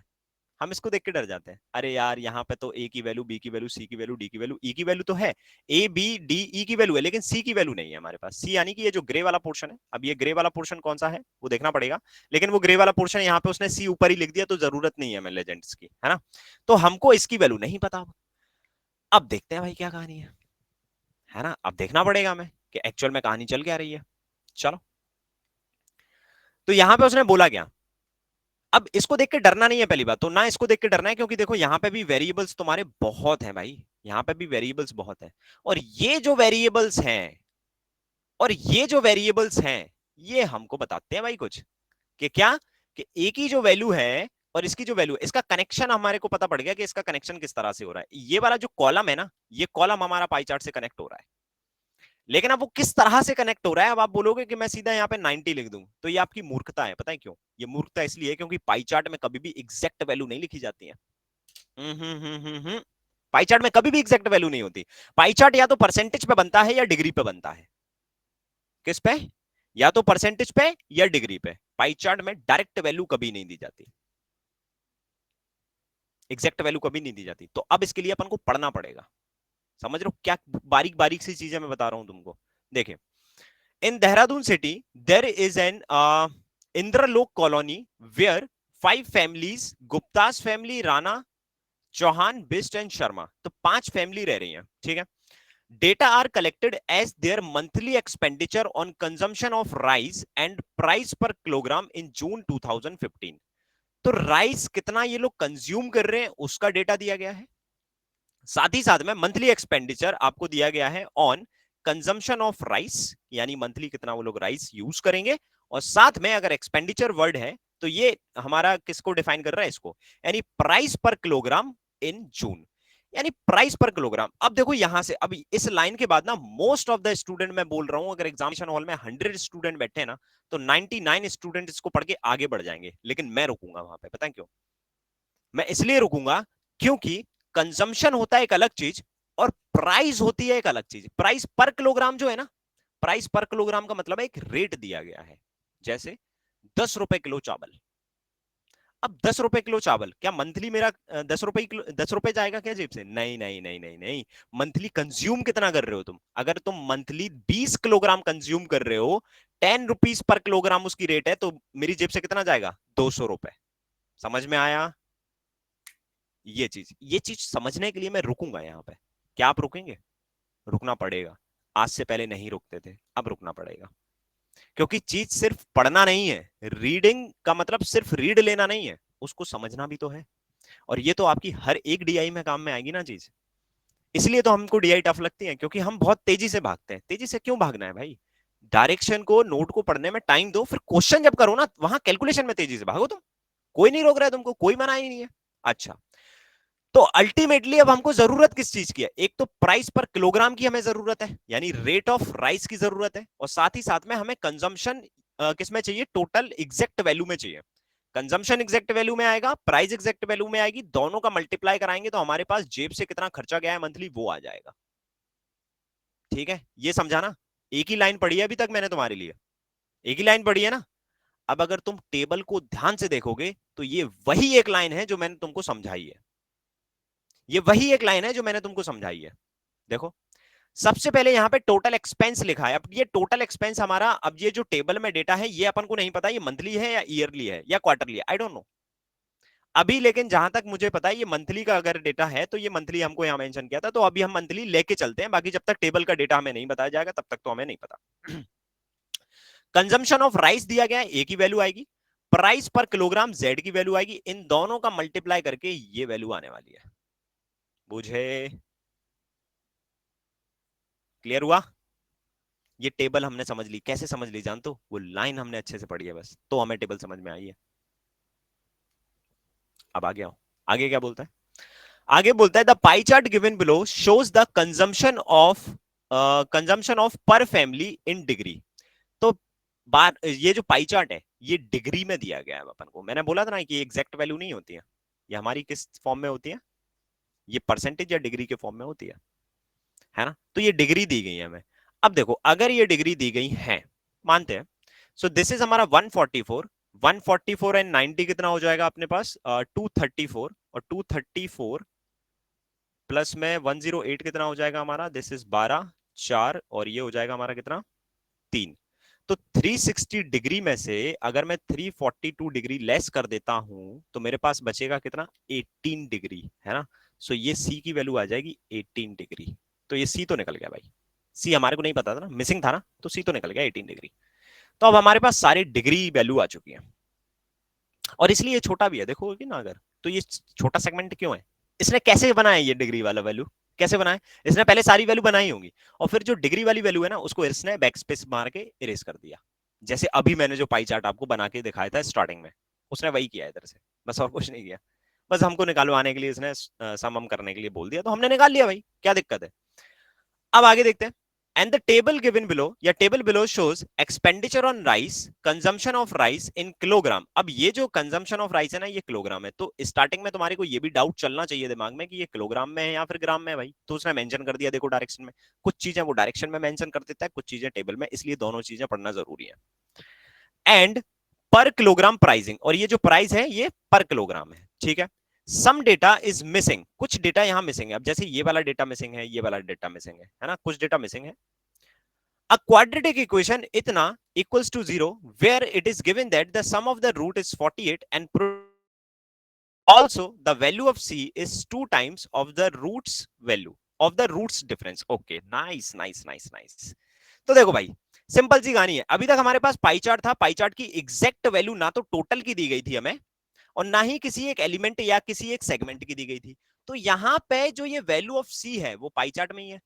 तो ये सी की जो वैल्यू आएगी वो डिपेंड कर रही है रूट्स के डिफरेंस पे। अब ये रूट कहां से आएंगे? क्वाड्रेटिक इक्वेशन से। तो क्वाड्रेटिक इक्वेशन क्या है? सबसे पहले अब अपन को उसे पकड़ना है भाई।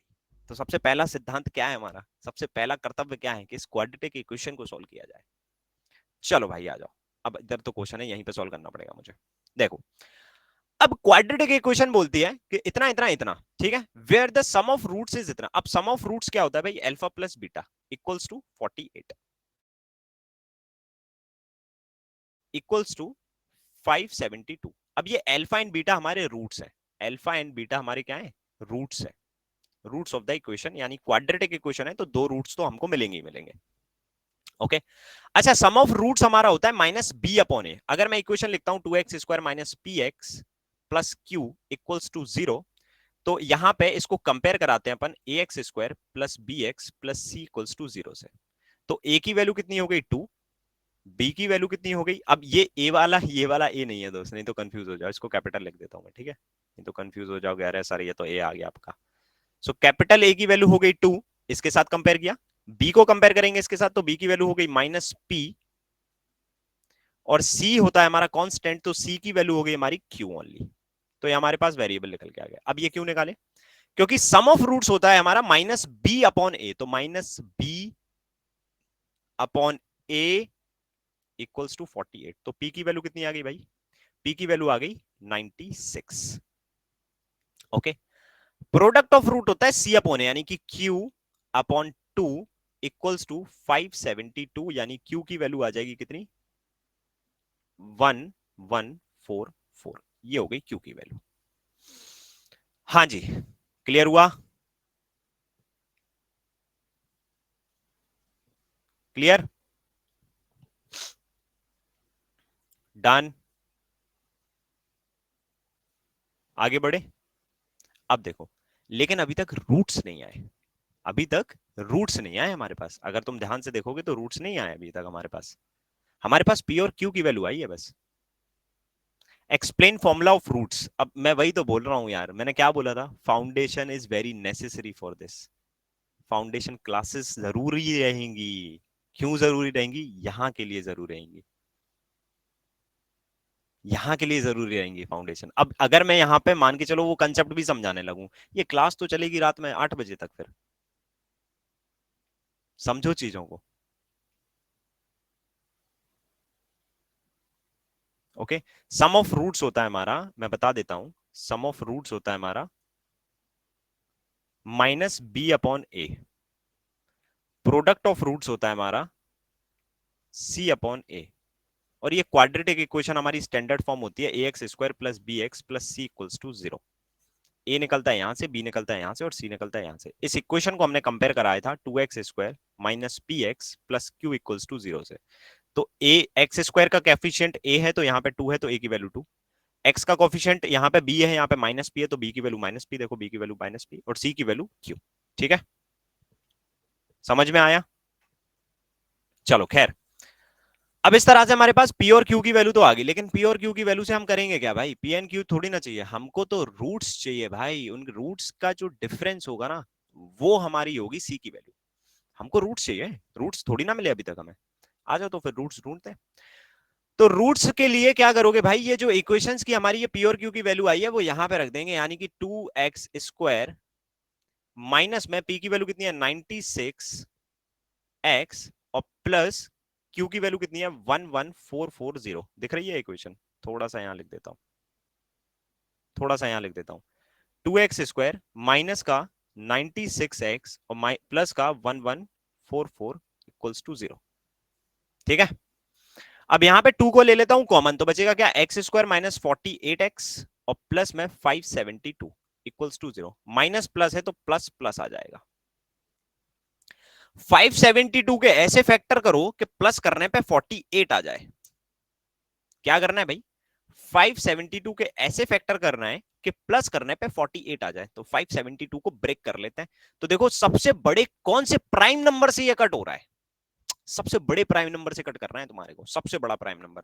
तो देखो 57, यानी 57 है, 19 से तो कट होगा नहीं, 17 51 नहीं होगा, 13 से अगर देखें तो 54, और 13 से 54, 13 से 54 और 3 नहीं, 13 से हो रहा है, 13 से हो रहा है, 13 3 11 से हो रहा है क्या, 11 से, 13 से 52 एंड 52, यस हो तो रहा है।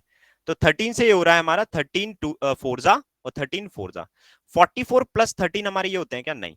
तो इधर से 2 निकाल के इसे दे दूं अगर मैं, तो 26 एंड 22 इससे होता है क्या हमारा ये 48, हाँ बिल्कुल होता है। तो 26 एंड 22, तो जो दो रूट्स आए हमारे पास, this is alpha and this is beta, या बीटा या अल्फा, इन दोनों का जो डिफरेंस है वो सी की वैल्यू है। तो इन दोनों का डिफरेंस कितना है, 4। तो ये हो गई सी की वैल्यू, यानी कि दिस इज 4 किलोग्राम।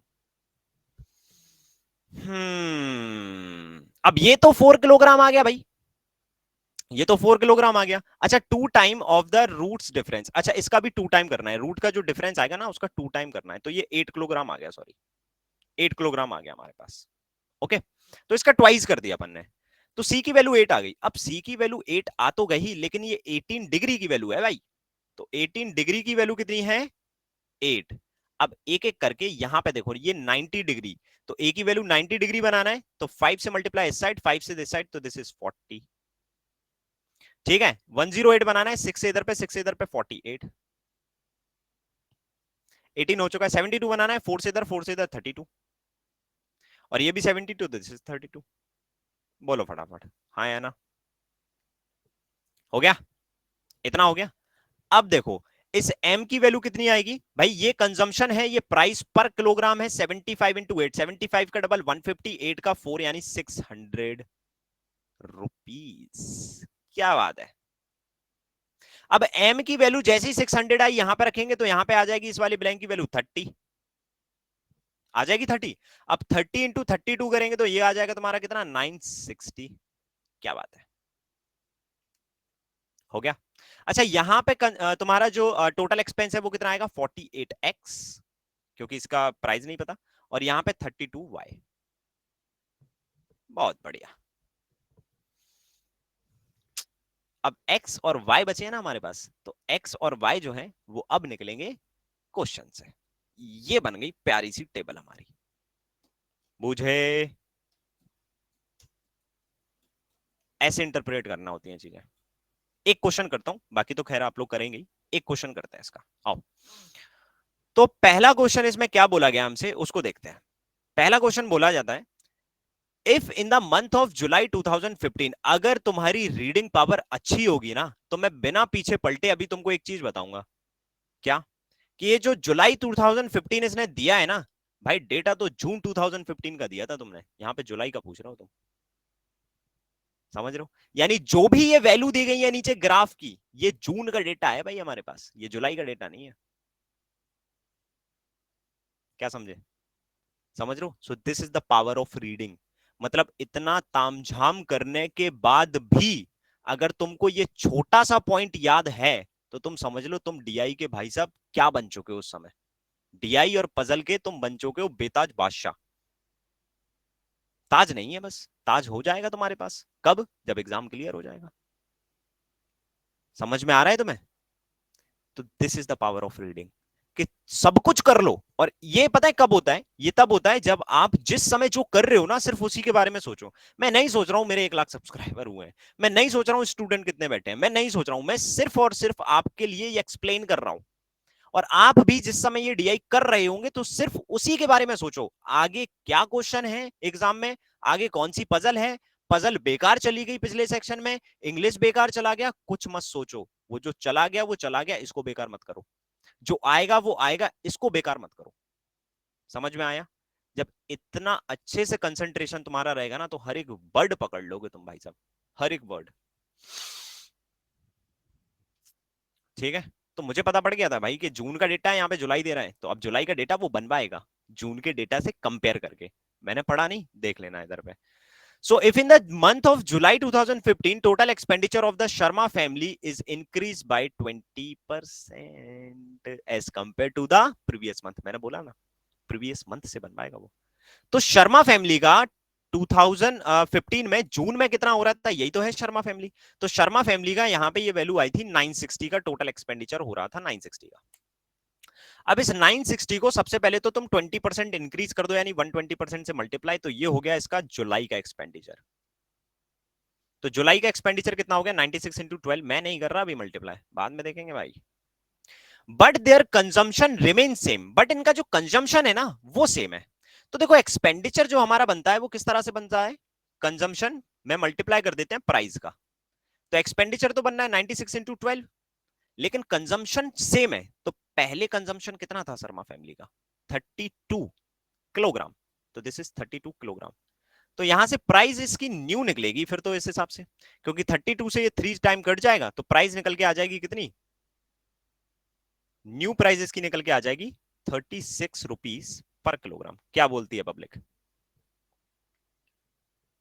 अब कैलकुलेशन चल रही, रीड अच्छे से कर दिया, अब इक्वेशन बना के कैलकुलेशन चल रही. ठीक है, अब आगे आ जाओ.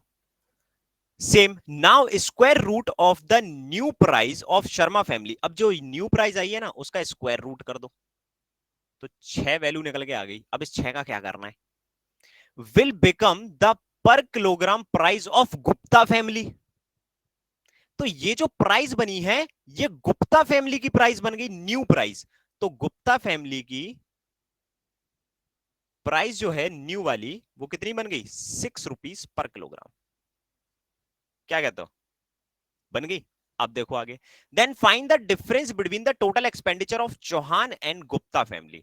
तो भैया देखो चौहान फैमिली में तो कुछ भी चेंज नहीं हुआ ना, तो चौहान फैमिली का तो वही एक्सपेंडिचर रहेगा जो पहले था. पहले कितना था भाई, 600 रुपीज था.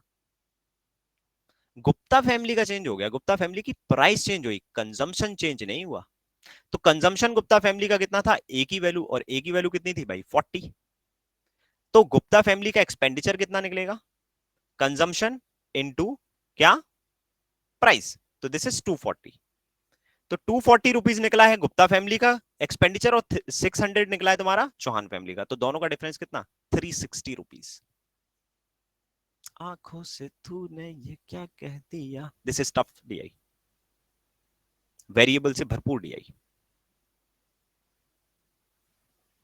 लेकिन जब करो ना तो डीआई जब सॉल्व हो रही हो ना तुम्हारे हाथों से और तुम्हारे दिमाग से, तो डीआई अगर बोल पाती ना, तो डीआई ये बोलती कि यार ये कौन आ गया आज, ये कौन आ गया आज एग्जाम देने, कि जो यार बिल्कुल कयामत ही मचा के रख दी यार. अगर डीआई बोल पाती ना तो वो ये जरूर बोलती. मुझे अगर बोल पाती तो. आ गया. अब अगला ये यहाँ पे जगह थी, हालांकि हम लोग यहाँ पे भी सॉल्व कर सकते थे, पहले ही क्वेश्चन है ये. अब बाकी क्वेश्चन देखो आपको पता है, आपको करना है. अब देखो इसमें क्या पूछा है उसने, इसने पूछा है then find the value of x. अब ये वही एक्स है जो हमारा निकला नहीं था, ये वही एक्स है जो हमारा निकला नहीं था, which is given in data, यानी कि ये जो दिया गया है, यहां पे भी देख सकते हो ये वाली दो वैल्यू. तो यानी कि अब कहीं ना कहीं तुम्हारी किस फैमिली से बात हो रही है, राणा फैमिली और विस्ट फैमिली की कहीं ना कहीं बात होगी, या फिर अकेली राणा फैमिली की बात होगी. और राणा फैमिली की बात इस एक ऐसी फैमिली के साथ होगी जिसका एग्जैक्ट डेटा हमारे पास आ चुका है, गुप्ता फैमिली, चौहान फैमिली या शर्मा फैमिली. ये मैंने खुद से जूम किया, अब पढ़ के देखते हैं.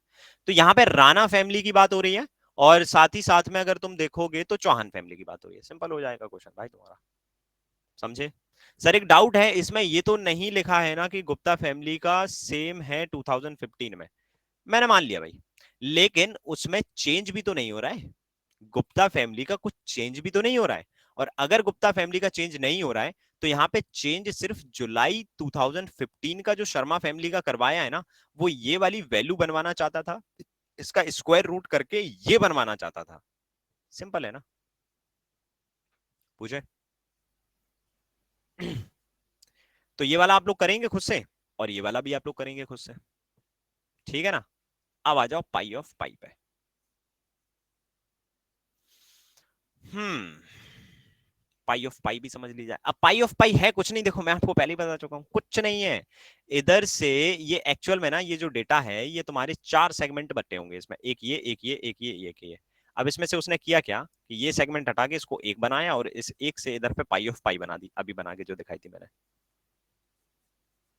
क्लियर हुआ है ना? चलो समझते हैं भाई क्या कहानी है। तो direction is very important first of all. तो यहाँ पे हमें वेरिएबल दिख रहे हैं, टेबल में वेरिएबल दिख रहे हैं, लेकिन पहले अपन डायरेक्शन पढ़ेंगे। There is a pie chart given below that shows the markup percentage of 4 brand. अब ये आ जाता है हमारा कंसेप्ट। अब हमारे कंसेप्ट्स आ जाते हैं किस चीज के? प्रॉफिट एंड लॉस के, क्योंकि मार्कअप शब्द पढ़ के ही समझ में आ गया ना यार। अब मार्कअप परसेंटेज किस चीज पे दिया जाता है? ऑलवेज मार्कअप परसेंटेज किस पे लगता है बताओ? सीपी पे। तो मार्कअप परसेंटेज का जो डेटा है, वो मार्कअप परसेंटेज का डेटा ये दिया गया है। This is markup percentage on Puma, this is markup percentage on Adidas, this is markup percentage of nothing, ये कुछ है ही नहीं, ग्रीन कलर नहीं है। This is markup percentage of 24 जो है वो रीबॉक पे है, and this is markup percentage of Nike. समझे? ये मार्कअप परसेंटेज है जो कि सीपी पे लगाए जाते हैं, तो उसके लिए सीपी चाहिए। अब अपने को सीपी नहीं है हमारे पास, अभी तक तो नहीं है, आगे पढ़ते हैं मिल जाएगा। आगे देखो, of 4 branded shoes also there is a table given below that shows discount percentage in rupees। अब बस यहीं पे आ जाओ, डिस्काउंट परसेंटेज इन रुपीज। अब देखो, डिस्काउंट परसेंटेज इन रुपीज नहीं होता है, डिस्काउंट अमाउंट होता है पहली बात तो। अब डिस्काउंट परसेंटेज इन रुपीज अगर उसने लिखा है तो एक तरह से ये सही लाइन भी है, डिस्काउंट परसेंटेज इन रुपीज। अब अगर परसेंटेज अगर कोई चीज है तो वो रुपीज में नहीं होगी, वो सिर्फ परसेंटेज में होगी। तो यहां पे डिस्काउंट इन रुपीज दिया गया है, तो this is discount in rupees only होगा हमारा यहाँ पे पहली बात तो। सो दिस इज डिस्काउंट। अब मुझे एक चीज बताओ कि डिस्काउंट किस पे लगता है, और जिस पे डिस्काउंट लगता है उसको क्या कर देता है वो? एमपी पे। और एमपी पे जब डिस्काउंट लगता है तो उसको वो क्या कर देता है? उसको वो कम कर देता है, और कम करने के बाद जो कम वैल्यू आती है, जो कम होके वैल्यू आती है, वो क्या होती है? वो एसपी होती है, यानी सेलिंग प्राइस होती है। समझ में आया? तो सबसे पहले हमको एक चाहिए सीपी, सीपी के बाद हम बनाएंगे MP with the help of pie chart, क्योंकि पाई चार्ट में इसका परसेंटेज दिया गया है। और फिर टेबल की पहली वाली वैल्यू से रुपीज में जो एग्जैक्ट वैल्यू है उसको कर देंगे माइनस, क्योंकि एमपी को माइनस, एग्जैक्ट वैल्यू अगर डिस्काउंट की दी गई है तो उसको माइनस किया जाता है और हमारे पास आ जाएगी एसपी। ठीक है भाई, पूरी कहानी सतर्क तरीके से हो रही है। फिर आगे वो क्या बोलता है? एंड प्रॉफिट और loss percentage of 4 branded shoes, और हमें प्रॉफिट और लॉस परसेंटेज दिया गया। अब प्रॉफिट और लॉस परसेंटेज दोनों ही लगते हैं सीपी पे, तो सीपी पे लगते हैं बढ़ाने के लिए। सीपी पे जैसे ही प्रॉफिट और लॉस लगेगा, प्रॉफिट है तो वो बढ़ेगा, एसपी बन जाएगा, लॉस है तो वो घटेगा, एसपी बन जाएगा। यानी कि इसका कनेक्शन डायरेक्टली इसके साथ दिया गया है। ठीक है, अब मैं आपको एक एग्जाम्पल के तरीके से समझाऊंगा, तब मजा आएगा। अब एग्जाम्पल के तरीके से क्या? अब एग्जाम्पल का तरीका है, जैसे प्यूमा उठा लिया मान के चलो मैंने, तो प्यूमा अगर मैं ले रहा हूं तो प्यूमा का सीपी कितना है ये पता ही नहीं अपने को, तो इसको ले लिया मैंने 100। अब एक ऐसा वेरिएबल जो यहां पे ना दिया गया हो, 100 M ले लिया मैंने प्यूमा का सीपी। अब इस पे लगाऊंगा मैं मार्कअप परसेंटेज, तो इसका बनेगा एमपी। अब प्यूमा का मार्कअप परसेंटेज कितना है भाई? प्यूमा का मार्कअप परसेंटेज है 30, तो यहां पे 130% से मल्टीप्लाई कर दूंगा मैं, तो यहां पे कितना आ जाएगा हमारे पास? 130M। अब इस पे लगाऊंगा डिस्काउंट और वो आएगी एसपी। अब डिस्काउंट कितना है भाई इस पे? 480 का, तो सेलिंग प्राइस कितनी आ जाएगी इसकी? 130M माइनस 480, ये आ गई सेलिंग प्राइस। अब क्या करूंगा? अब इस पे ए परसेंट का प्रॉफिट या लॉस। अब अगर ए की वैल्यू आगे क्वेश्चन जब हम सॉल्व करेंगे, ए वेरिएबल की वैल्यू अगर पॉजिटिव आ गई तो भैया प्रॉफिट है, और ए की वैल्यू अगर नेगेटिव आ गई तो भैया हमारा लॉस है। समझ में आया? अगर ए की वैल्यू यहां पे नेगेटिव आ गई तो लॉस है, और ए की वैल्यू पॉजिटिव आ गई तो प्रॉफिट है। अब अगर मान के चलो ए की वैल्यू पॉजिटिव आ गई, समझने के लिए, तो यहां पे हम क्या करेंगे? इस पे ए परसेंट बढ़ा देंगे। तो जैसे ही इस पे ए परसेंट बढ़ाओगे तो ये हो जाएगा m into 100 plus a percentage, और 100 कट गया, और ये आ जाएगा तुम्हारा इसके बराबर 30M माइनस 480 के बराबर। अब ए की वैल्यू कहीं ना कहीं से निकलेगी, तो ए की वैल्यू निकलेगी तो ए की वैल्यू यहां रखोगे, एम की वैल्यू आ जाएगी। एम क्या? एम हमने खुद से वैल्यू मानी थी, एम हमने खुद से वैल्यू माना था। अब हमने एम अगर खुद से माना था तो वो एम की वैल्यू यहां रखेंगे, तो सीपी एग्जैक्ट आ गया, एमपी एग्जैक्ट आ गया, एसपी एग्जैक्ट आ गया, तो हम सारा कुछ निकाल सकते हैं। या फिर एग्जामिनर तुमको कॉस्ट प्राइस ही दे दे, क्वेश्चन में वो कॉस्ट प्राइस ही दे देगा, तो एमपी एग्जैक्ट आएगा, एसपी भी एग्जैक्ट आएगा प्यूमा का, और यहां पे फिर जो A% तुम लगाओगे वो एक बार प्रॉफिट लगाना, एक बार लॉस लगाना, बस। या तो फिर देख लेना कि सीपी और एसपी में बड़ा कौन है। अगर एसपी बड़ा है तो प्रॉफिट हो रहा है, एसपी छोटा है तो लॉस हो रहा है। बुझे? तो पूरी डीआई का स्ट्रक्चर समझ में आ गया अब अपने को। अब क्या बचा है? बची क्या कहानी? क्वेश्चंस। बस, और क्या, आ जाओ क्वेश्चन पे फिर। तो ये क्वेश्चन दिया गया है, जैसे लेट सपोज हमको क्या बोलता है भाई, if an additional discount 18.75% is given on Nike shoes so that new selling price is rupees इतना। ओ, नाइक पे आ जाओ, ठीक है। अच्छा, नाइकी की कॉस्ट प्राइस तुमको पता है क्या? नहीं, नाइकी की कॉस्ट प्राइस नहीं पता तुम्हें? अच्छा, नाइकी की कॉस्ट प्राइस तुमको नहीं पता, नाइकी की मार्क प्राइस भी नहीं पता, फिर इस हिसाब से अगर कॉस्ट प्राइस नहीं पता तो मार्क प्राइस भी नहीं पता, क्योंकि वो भी वेरिएबल में आएगी अगर वेरिएबल लेते हैं तो। और नाइकी की सेलिंग प्राइस पता है क्या तुमको? सेलिंग प्राइस पता है, एग्जामिनर ने क्वेश्चन में दे दी, लेकिन this is the new selling price, यानी कि एक एडिशनल डिस्काउंट देना पड़ेगा। मतलब 114 रुपीज का तो डिस्काउंट दोगे ही दोगे, लेकिन साथ में इतने का डिस्काउंट और देना पड़ेगा तुम्हें, तब तो बात है भाई। मतलब साथ में इतना % का डिस्काउंट और देना पड़ेगा तुम्हें। समझ में आया? हम्म।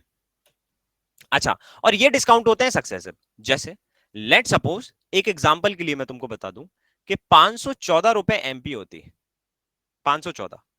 अब इस पे सबसे पहले डिस्काउंट लगाएंगे 114 रुपए का, तो हमारे पास एमपी कितनी बन के आ जाएगी? अब कितनी बन के आ जाएगी? ये एमपी बन के आएगी या सेलिंग प्राइस बन के आएगी? ये एक्चुअल में सेलिंग प्राइस आएगी, और सेलिंग प्राइस आएगी 400। लेकिन ये सेलिंग प्राइस काम की नहीं है, हमको न्यू सेलिंग प्राइस चाहिए, तो उस पर इतने का डिस्काउंट और देना पड़ेगा, यानी इस पे इतने का डिस्काउंट और देंगे तो ये सक्सेसिव होता है ना? ये सक्सेसिव होता है। तो खैर अपन बात करेंगे उसको, वो कैसे होता है, क्या होता है। अब अपन क्वेश्चन पे आते हैं, आगे थोड़ा और पढ़ते हैं, मे भी कुछ हमें एग्जैक्ट वैल्यू मिल जाए। अभी तक तो एग्जैक्ट वैल्यू नहीं है हमारे पास, आगे देखो। And the cost price of Jordan shoes. अब जॉर्डन नाम का कोई शूज था ही नहीं हमारे पास Adidas, Puma, Reebok and Nike है। जॉर्डन नाम का कोई भी शूज हमारे को डेटा में गिवन नहीं है। तो if the cost price of Jordan shoes is 7.14% more than the Nike shoes. Okay, so Nike shoes की जो भी कॉस्ट प्राइस निकलेगी उससे इतना % मोर कर देंगे तो जॉर्डन की हमारी कॉस्ट प्राइस निकल के आ जाएगी। मैंने बोला हाँ जी, बात तो सही है। आगे बोलता है and mark up price is 6.66%। तो जो जॉर्डन शूज की मार्कअप प्राइस होगी वो 6.66% होगी, यानी जॉर्डन की सीपी निकलेगी नाइकी की सीपी से, और जॉर्डन का जैसी सीपी निकलेगा तो उसका हम लोग इतना % अब कर देंगे तो उसका मार्क प्राइस निकल के आ जाएगा। सिंपल है। If it is given that there is 15% loss incurred on Jordan shoes, तो 15% का लॉस, अब सीपी आएगा तो सीपी पे 15% का लॉस करके एसपी बना लेंगे। Then find the approximately how much % discount is given on Jordan shoes, तो एसपी आ गया, एमपी आ गया, दोनों को डिस्काउंट % निकाल लेंगे। बोलो हाँ या ना? तो क्लियर हो गया दिमाग में पूरा स्ट्रक्चर, अब बस उसको हमें अपनी रफ शीट में उतारना है, जो भी क्लियर हमने दिमाग में किया है। तो इसके लिए सबसे पहले अपन को क्या करना पड़ेगा? सबसे पहले अपन को सीपी देखना पड़ेगी, भाई सीपी कितनी है, नाइकी शूज की सीपी कितनी है। तो मैंने बोला नाइकी शूज की जो सीपी है ना वो है 100 एम। 100 एम ले ली मैंने, कोई एक्स और वाई वेरिएबल नहीं लूंगा, ऑलरेडी यहाँ पे दिए गए हैं। ओके, सो अब इसकी मार्क प्राइस निकालते हैं। तो इसकी मार्क प्राइस कैसे निकलेगी? नाइकी शूज पे देखो कितने का हमारा क्या हो रहा है मार्कअप, 11% का मार्कअप हो रहा है। तो 100 एम इंटू 110%, 111%, तो मार्क प्राइस आ जाएगी 111 एम। ये हो गया हमारा मार्क प्राइस। ओके, अब इस पे दे देंगे हम लोग पहला डिस्काउंट 111 एम पे, पहला डिस्काउंट नाइकी पे है हमारा 114 रुपीज का, और इस पे दे देंगे हम दूसरा डिस्काउंट विच इज 18.75%। अब इसको फ्रैक्शन में पता करो, फ्रैक्शन में पता कर लो बस, इतने का डिस्काउंट देना है। अब 18.75% हमारा फ्रैक्शन में कितना होता है? This is 3/16। ओके, लेकिन 3/16 का डिस्काउंट देना है सर आपको।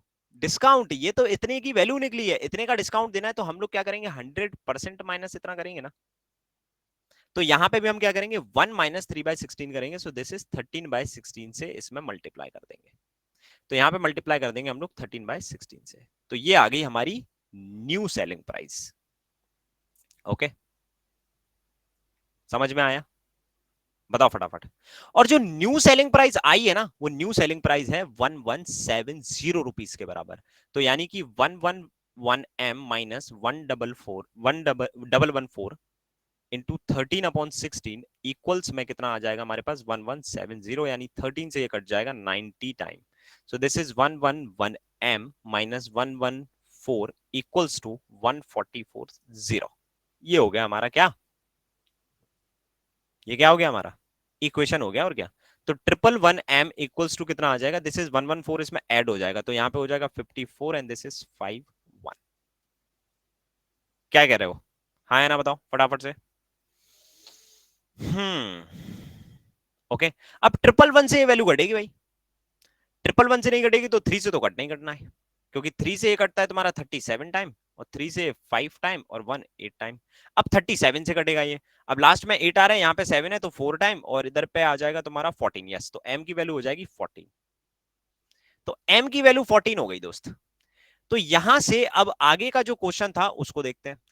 And the cost price of Jordan shoes is इतना more than the Nike shoes. तो नाइकी शूज की कॉस्ट प्राइस कितनी है, इसको हटा देता हूं मैं।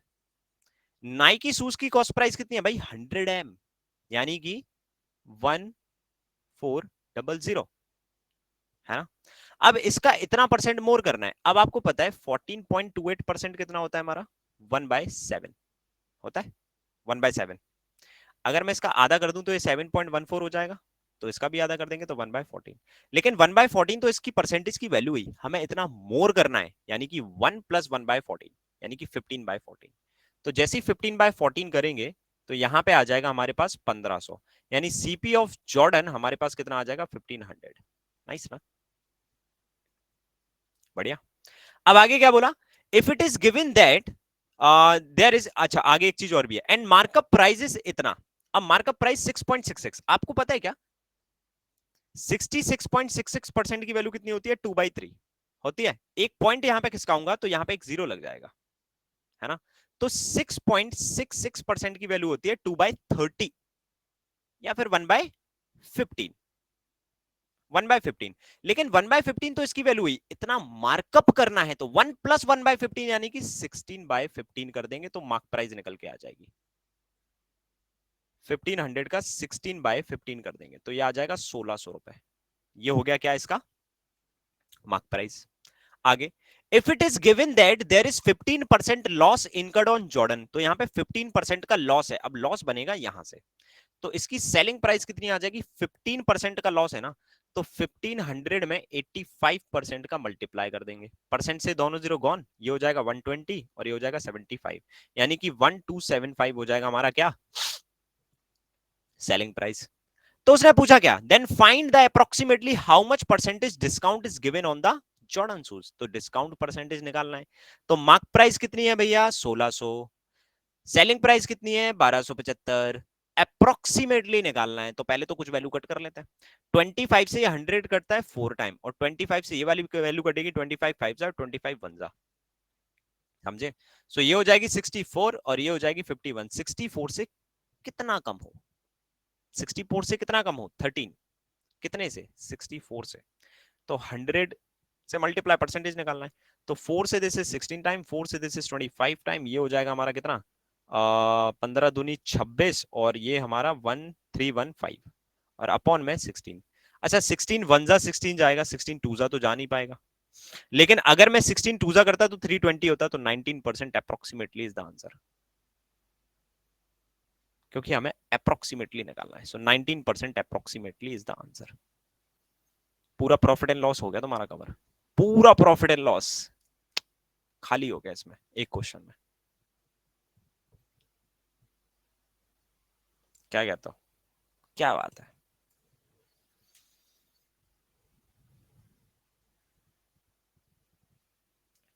16% आएगा।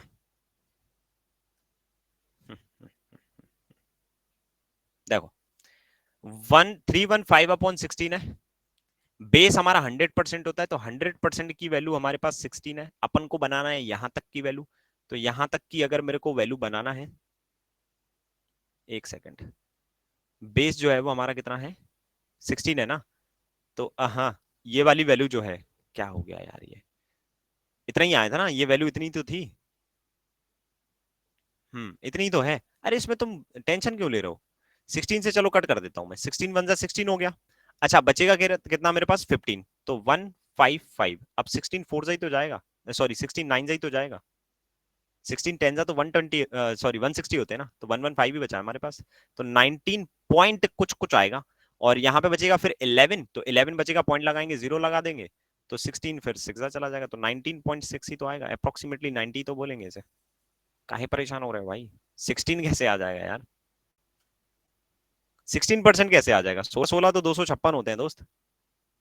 अच्छा 325 है क्या वहां पे? अच्छा 1 सेकंड, मैंने कुछ गलत किया है क्या? 13 दूनी 26 और 13 पंजे 65, 26 और 5, 13 दूनी 26 और 13 पंजे 65, हाँ यार यहाँ पे 325 होगा, सॉरी। तो फिर 26 के आसपास जाएगी वैल्यू, फिर तो हमारा अप्रोक्सीमेटली 26% हो जाएगा, फिर तो 26% है। क्योंकि 2 बार जाएगा, ये 2 बार जाके 20 बार जाएगा, तब भी यार हमारा अप्रोक्सीमेटली ना 19 ही बनेगा। क्योंकि यार देखो 26 तो तब भी नहीं जाएगा, क्योंकि बहुत बड़ी वैल्यू हो रही है 26 तो, तब भी हमारा 19 ही बनेगा। देखो मैं बताता हूँ आपको क्यों। देखो 325 है, अपॉन में 16 है, 16 से इसको कट करेंगे, 16 टू जा चला जाएगा, यानी 20 टाइम चला जाएगा। अब बचेगा हमारे पास 5, तो हम पॉइंट लगाएंगे तो ये 0 बढ़ जाएगा, अब ये फिर से हमारा जाएगा 3 टाइम। सो 20.3% हमारा आंसर आएगा। तो 20% पूरा पूरा हमारा आंसर आ रहा है अप्रोक्सीमेटली, तो 20% आ रहा है, तो फिर इस हिसाब से तो नन ऑफ दीज मार दो भाई। 19 भी नहीं है फिर तो आंसर, हाँ नन ऑफ दीज नहीं होता तो 19 मार देते अपन। तो दिस इज हमारा कितना आ जाएगा, 20% अप्रोक्सीमेटली। नन ऑफ दीज अगर नहीं होता तो 19 मार सकते थे, अदरवाइज नहीं। ओके, पूरा प्रॉफिट एंड लॉस हो चुका है इसमें। अब आगे आ जाओ, आगे के बाकी क्वेश्चन तो आप लोग करेंगे भाई, सिंपल सी बात है, ये तो आपको करना है। क्या समझे? चलो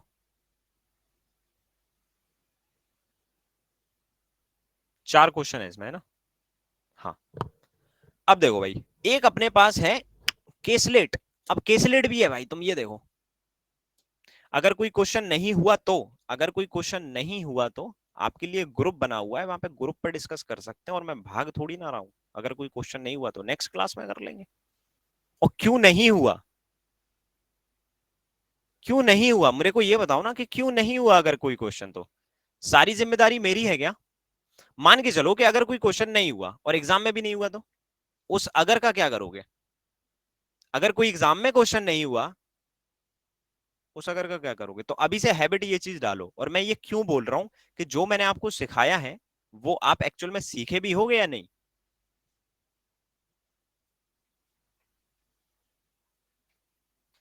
ओके। सर पीडीएफ कहाँ मिलेगा? पीडीएफ जहां से क्लास देख रहे हो उसी के नीचे एक फोल्डर बन जाएगा, वहां पे पीडीएफ ऑटोमेटिकली आ जाएगा। अब देखो भाई, केसलेट क्यों है इसमें, इस सेशन में केसलेट क्यों है? क्योंकि मैं चाहता हूं कि तुमको पूरा एक मेंस का बढ़िया सा पैकेज मिले हर एक क्लास में। क्या कहते हो? अब तुम बोल रहे थे ना कि सर डेली क्लास क्यों नहीं है, इस वजह से नहीं है क्योंकि एक ही क्लास में इतना है भाई, हफ्ते भर में पढ़ाते हैं लोग, हफ्ते भर में पढ़ाते हैं, जो मैं तुमको डेली एक क्लास में करा रहा हूं। ओके। चलो और इसको फिर डाइजेस्ट भी तो करोगे, इसके क्वेश्चंस भी तो बनाओगे, इसके क्वेश्चन भी तो बनाओगे। देखिए, अब यहाँ पे ये हमको केसलेट दी गई है, केसलेट अपन बाद में करेंगे, पहले मिसलेनियस करते हैं। केसलेट भी करेंगे, मैं छोड़ नहीं रहा हूँ, मैं तो लेके इसलिए आऊं जिससे कि मैं तुमको करवाऊं, समझे? छोड़ने के लिए नहीं लाया हूं। तो पहले अपन लोग करते हैं मिसलेनियस। अब देखो मिसलेनियस में मैंने यहाँ पे लिया नंबर सीरीज, हालांकि मैंने इसलिए ले लिया कि थोड़ा सा आपका मन हल्का हो जाए, क्योंकि डीआई बहुत भारी हो जाती है ना, तो मन हल्का करने के लिए। और इसलिए मैं कंजिक्यूटिवली तुमको वहां पे केसलेट नहीं करा रहा हूं, मन और भारी हो जाएगा। तो मन हल्का करने के लिए थोड़ा सा हल्का कर लेते हैं। अब नंबर सीरीज कितने तरीके की बनती है, उसके लिए तो हमारा एक प्रॉपर जो क्लास लगेगा उसमें नंबर सीरीज तो होंगी होंगी हमारी। लेकिन तब भी मैं आपको बता दूं कि नंबर सीरीज अगर आपके पास आती है, क्योंकि देखो यार फुल पैकेज अपन को पढ़ाई करनी है, क्योंकि एग्जामिनर पैकेज में आता है। एग्जामिनर सिर्फ डीआई के ऊपर नहीं बनेगा, एग्जाम में अगर तुम देखोगे तो सिर्फ पाई चार्ट नहीं आएगा, एग्जाम में हर एक चीज आती है। तो वो हर एक चीज मैं आपको यहाँ पे देना चाहता हूँ, because this is first class. Okay, so यहाँ पे देखिए, two series A and B following a certain pattern are given below, ठीक है। In both the series one of the number is odd and out. Odd मतलब पता है क्या होता है? ऑड मतलब रॉन्ग, यानी कि गलत है। ऑड मतलब गलत, ऑड मतलब वो वाला ऑड मत ले लेना, अरे one of the number odd sir, इसमें तो ये भी ऑड है, ये भी ऑड है, ये भी ऑड है, ये भी ऑड है। आप तो बोल रहे हो वन ऑड है, यहाँ पे तो चार ऑड है। ऑड का मतलब होता है रॉन्ग। वो कुछ इस तरह से डेफिनेशन, मतलब कुछ इस तरह से डायरेक्शन दे सकता है, कुछ इस तरह से वर्ड्स यूज करवा सकता है तुमसे। Okay, so one of the number is odd, one out of such that the odd one outnumber is series A and B is M and N respectively। तो जो हमारा odd one out नंबर निकलेगा वो हमारा जो A series में odd number निकलेगा, यानी कि रॉन्ग नंबर, रॉन्ग बोल देता हूं मैं, ठीक है। तो A में जो हमारा रॉन्ग नंबर निकलेगा उसको हम लोग M बोलेंगे, और जो B सीरीज में हमारा रॉन्ग नंबर निकलेगा उसको हम लोग N बोल देंगे। क्या भूख लग रही है यार मुझे। ठीक है, फिर उसके बाद क्या करेंगे, उसके बाद हमें नीचे कुछ दिया है क्या, एक नोट, क्या भाई, कि consider the following given statements. अब ये कुछ स्टेटमेंट्स है तो हमको बताने कि कौन सा करेक्ट और इनकरेक्ट है, इसके ऑप्शंस हमको यहाँ पे अलग से दिए गए हैं। करेक्ट बोलो हाँ या ना। चीज समझ में आती है? ठीक है, तो पहले आप खुद से एक बार निकाल के देखो भाई कि आपका दिमाग क्या कह रहा है, कि आप क्या गलती करते हो, क्योंकि तुम लोग निकालोगे तो मेरे को समझ में आएंगी चीजें कि आपके दिमाग में चलती क्या है चीजें। सीरीज ए का पैटर्न बताइए आप, सीरीज ए का पैटर्न क्या है और किस तरह से तुम लोग ढूंढते हो आज तक, फिर मैं बताता हूँ कि ढूंढी कैसे जाती हैं चीजें। बताइए। हाँ हाँ हाँ हाँ हाँ,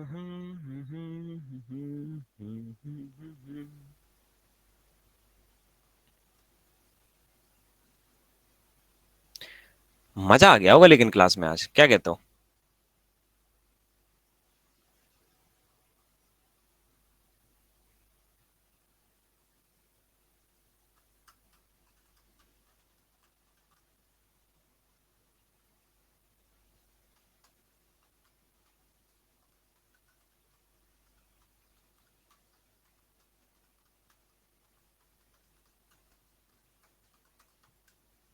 हाँ जी,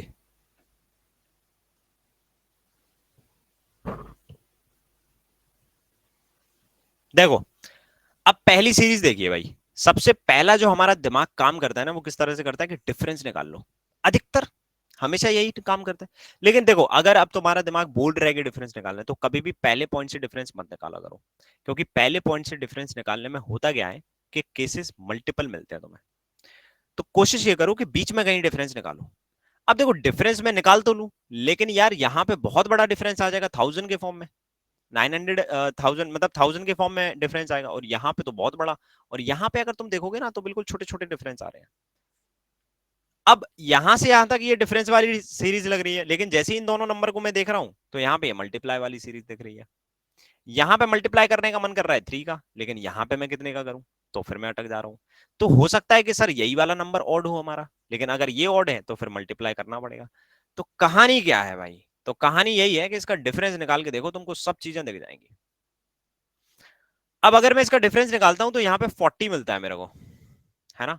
और यहाँ पे अगर मैं डिफरेंस निकालता हूं तो यहाँ पे मिलेगा 0, और यहाँ पे मिलेगा 6, और यहाँ पे मिलेगा 126 0।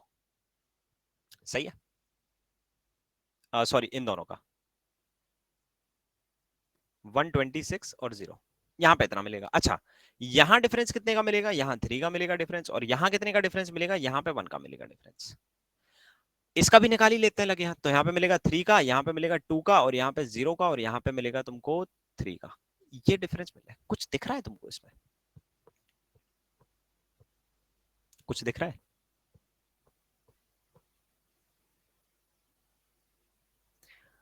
बोलो ना क्यों ये चांद सितारे तकते हैं ये मुखड़े को तुम्हारे। बताओ, दिख रहा है कुछ?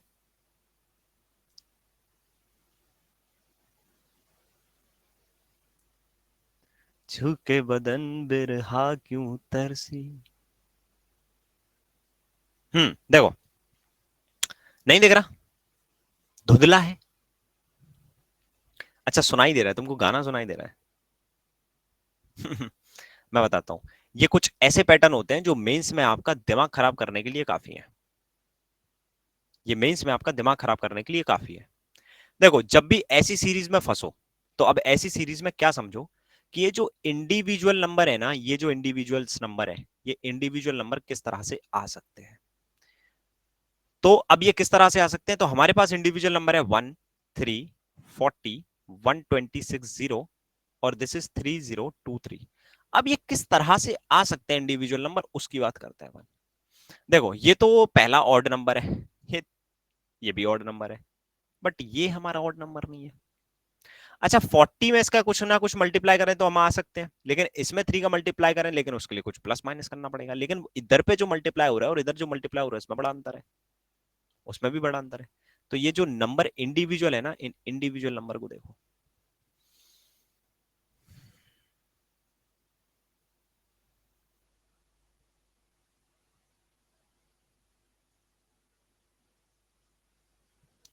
वन का फैक्टोरियल अपॉन वन, 3 का फैक्टोरियल अपॉन 2, 5 का फैक्टोरियल अपॉन 3, 7 का फैक्टोरियल अपॉन 4, तो यहां पे 9 का फैक्टोरियल अपॉन 5। ये है पैटर्न।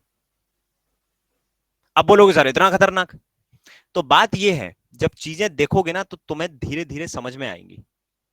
अब ये फैक्टोरियल कैसे आ गया, मैंने तो कंसेप्ट में पढ़ा है, मैं इसलिए बोल रहा हूं कि ये जो बैच होने वाला है ये फाउंडेशन को लिंक करता हुआ बैच है, इसलिए वेटरनशिप जरूरी है। अब देखो अगर तुम बोलोगे वन का फैक्टोरियल वन होता है, वन से डिवाइड करेंगे वन आएगा, 3 का फैक्टोरियल हमारा 6 होता है, 6 में 2 से डिवाइड करेंगे ये आएगा, 5 का फैक्टोरियल 120 होता है, 120 में अगर 3 से मल्टीप्लाई करते हैं तो 40 आता है, 7 का फैक्टोरियल होता है 50 40 और 50 40 में अगर मैं 4 से डिवाइड करता हूं, 50 40 में 4 से अगर मैं डिवाइड करता हूं तो हमारे पास कितना निकल के आता है, 1260 निकल के आता है। लेकिन अगर मैं 9 के फैक्टोरियल में से 5 से डिवाइड करता हूं तो ये नंबर नहीं निकल के आएगा। ठीक है, अच्छा ये पैटर्न सपने में भी नहीं सोचा, और ये पैटर्न मैं कई बार बता चुका हूं तुमको, पहली बार नहीं बता रहा हूं मैं, कई बार बता चुका हूं। यानी 9 के फैक्टोरियल में अगर मैं 5 से डिवाइड करता हूं तो ये नहीं आता। आप कैसे बोल रहे हो सर, देखो मैं बताता हूं। 9 का फैक्टोरियल होता है 9 इंटू 8 इंटू 7 का फैक्टोरियल विच इज 50 40, और जब इसमें मैं 5 से डिवाइड करूंगा ना तो ये वाली वैल्यू कटेगी हमारी 1008 टाइम कटेगी, हाँ है ना। अब जब मैं इसका मल्टीप्लाई कराऊंगा तो लास्ट में ये 3 कभी भी नहीं मिलेगा मेरे को, और लास्ट में अगर 3 नहीं मिलेगा तो यानी ये नंबर हमारा गड़बड़ आ रहा है, तो यहां तक तो सही आ रहा था, तो ये नंबर गड़बड़ है, तो ऑड नंबर इज 4344। किसमें, एम की वैल्यू आ गई भाई, बताओ फटाफट। हाँ जी, क्लियर हुआ। कितना बज गया भाई, 5 बजने वाले हैं लेकिन पार्टी अभी बाकी है। ठीक है, अच्छा आगे देखो, ये क्लियर। अब अगला क्या है भाई, अब अगली सीरीज देखो, यहां पे अगर मैं देखूं तो यहां पे यहां पे भी ऑड है कुछ, लेकिन यहाँ पॉइंट आ रहे हैं, और अगर पॉइंट आ रहा है तो यहाँ पे मल्टीप्लाई वाला कुछ ना कुछ सीन दिखना चाहिए। 36 आ रहे हैं ना, देखो 15 से 12 तो आता है मेरे को पता है, 15 से 8 का मल्टीप्लाई करते हैं 12 आता है, लेकिन अगर मैं इसका 3 में मल्टीप्लाई कर दूं तो, अगर 15 का 3 में मल्टीप्लाई कर दें तो ये हमारा 360 हो जाता है। हम्म, तो अगर मैं यहाँ पे 2.4 से मल्टीप्लाई कर दूं तो ये वैल्यू आ जाएगी, हाँ है ना।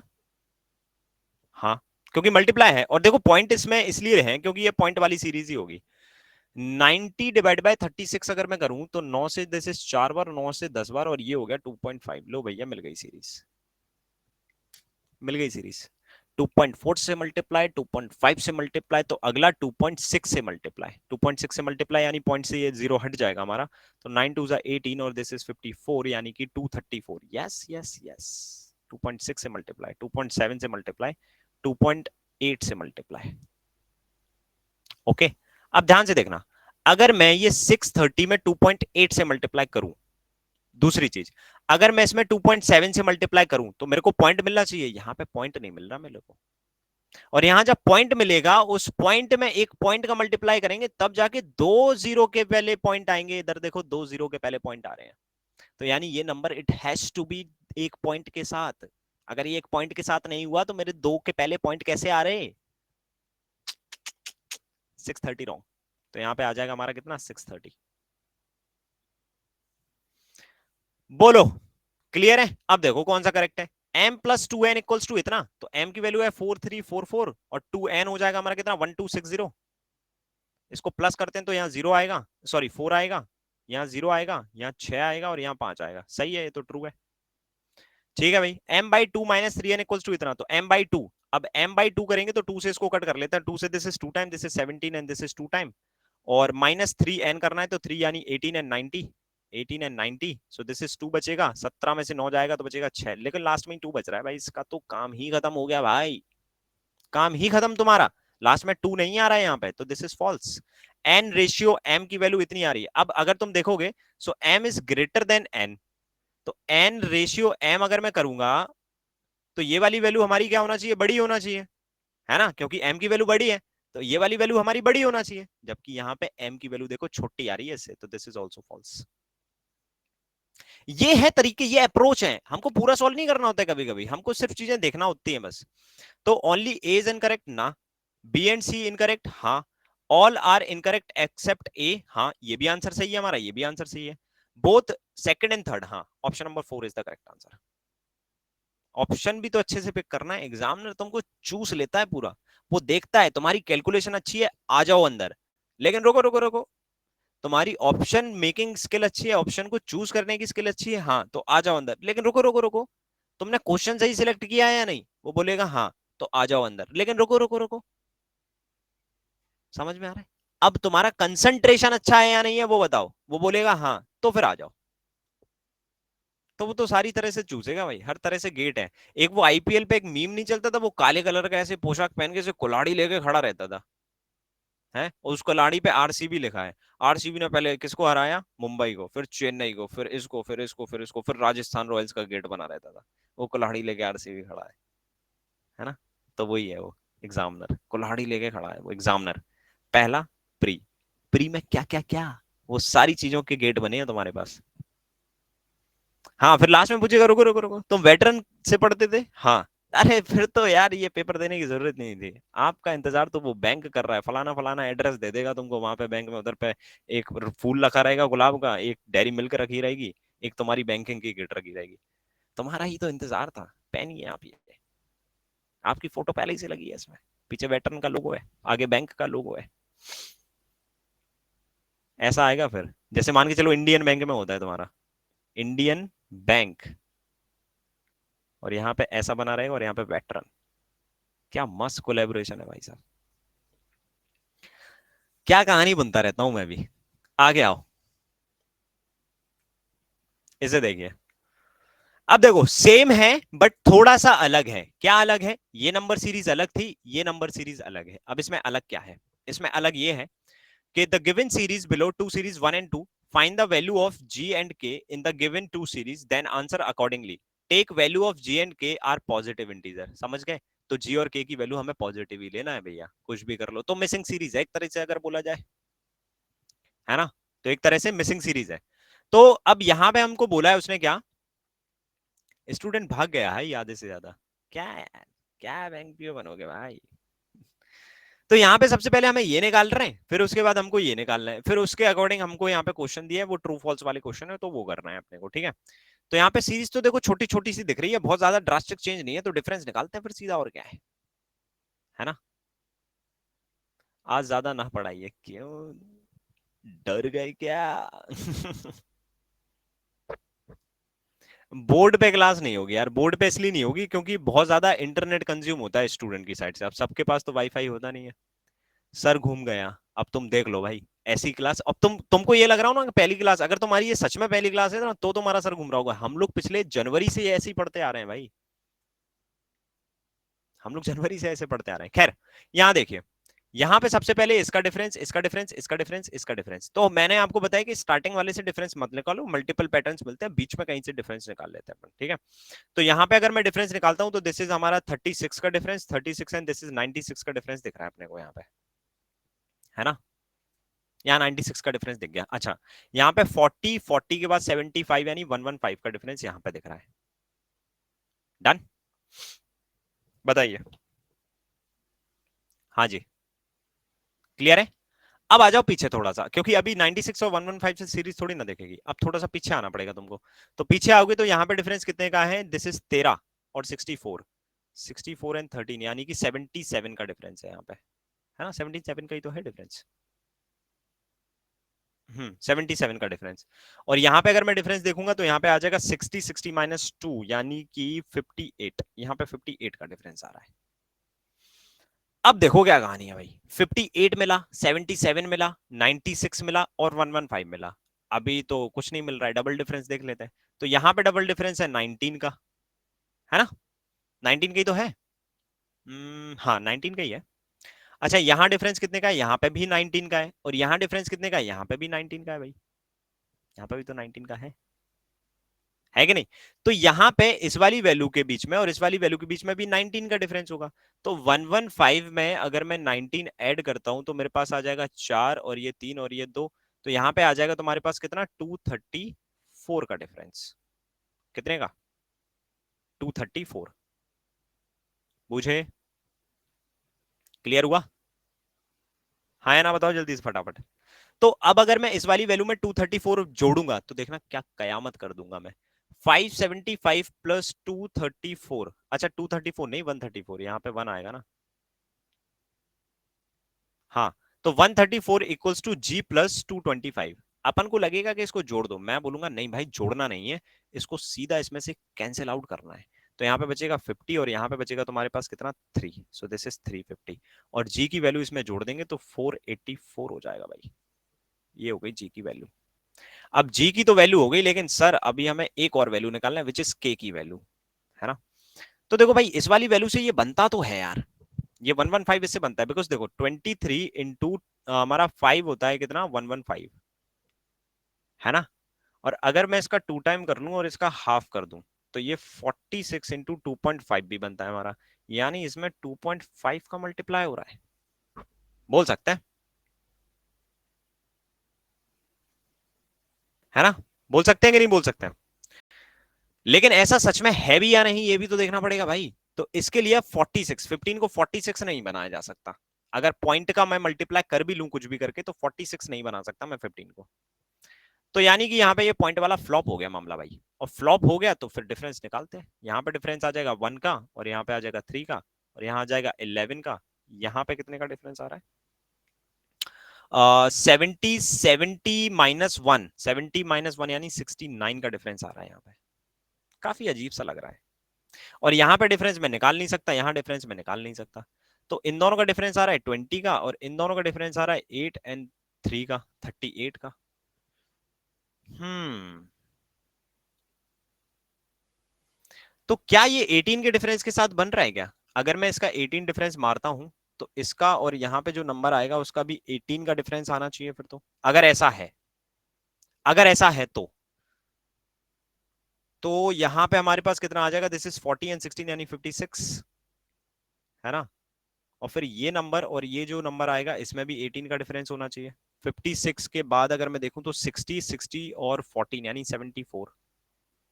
अब चेक करना पड़ेगा ये चीज तो दोस्त, ये पूरा बनाना पड़ेगा अब तुमको। यानी कि 56 इसमें ऐड कर देंगे तो यहाँ पे आ जाएगा तुम्हारा 110, 110 और 9615, तो 125। ये 125 हो गया और ये हो गया तुम्हारा 9 और 7 2 9 और ये हो गया तुम्हारा 1, 199 हो गया। लग तो रहा है कि हो जाएगा। अब इसमें 115 में 125 देते हैं तो हमारा बनता है 50 प्लस के। और फिर 50 प्लस के में अगर हम लोग 119 देते हैं तो बनता है हमारा 469। तो एक काम करो ना, ये 50 प्लस के की वैल्यू ये वाली उठा लो ना पूरी। तो ये वाली पूरी वैल्यू उठाऊंगा तो ये कितना हो रहा है? 40 यानी 240। 240 में ये वैल्यू देता हूं अगर मैं, 240 ही हो रहा है ना ये? हाँ। तो ये आ जाएगा 5 और ये आ जाएगा हमारा कितना? एक सेकंड, यहाँ पे 74 तो 9 हो गया। कुछ गड़बड़ कर रहा हूं मैं? यहाँ पे 359 आ रहा है यार। कहीं पे कैलकुलेशन एरर तो नहीं है मेरी? देख लेना एक बार भाई। कैलकुलेशन नहीं है, ठीक है। तो फिर क्या गड़बड़ है? तो यानी ये सीरीज नहीं लग रही, इसमें कुछ और लग रहा है।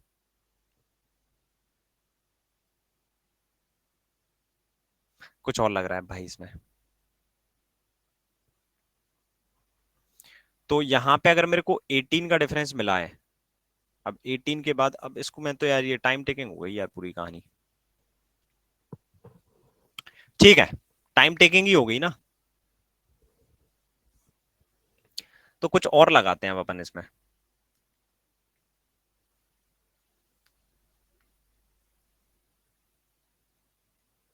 कुछ स्क्वायर या क्यूब तो नहीं हो रहा है इसमें?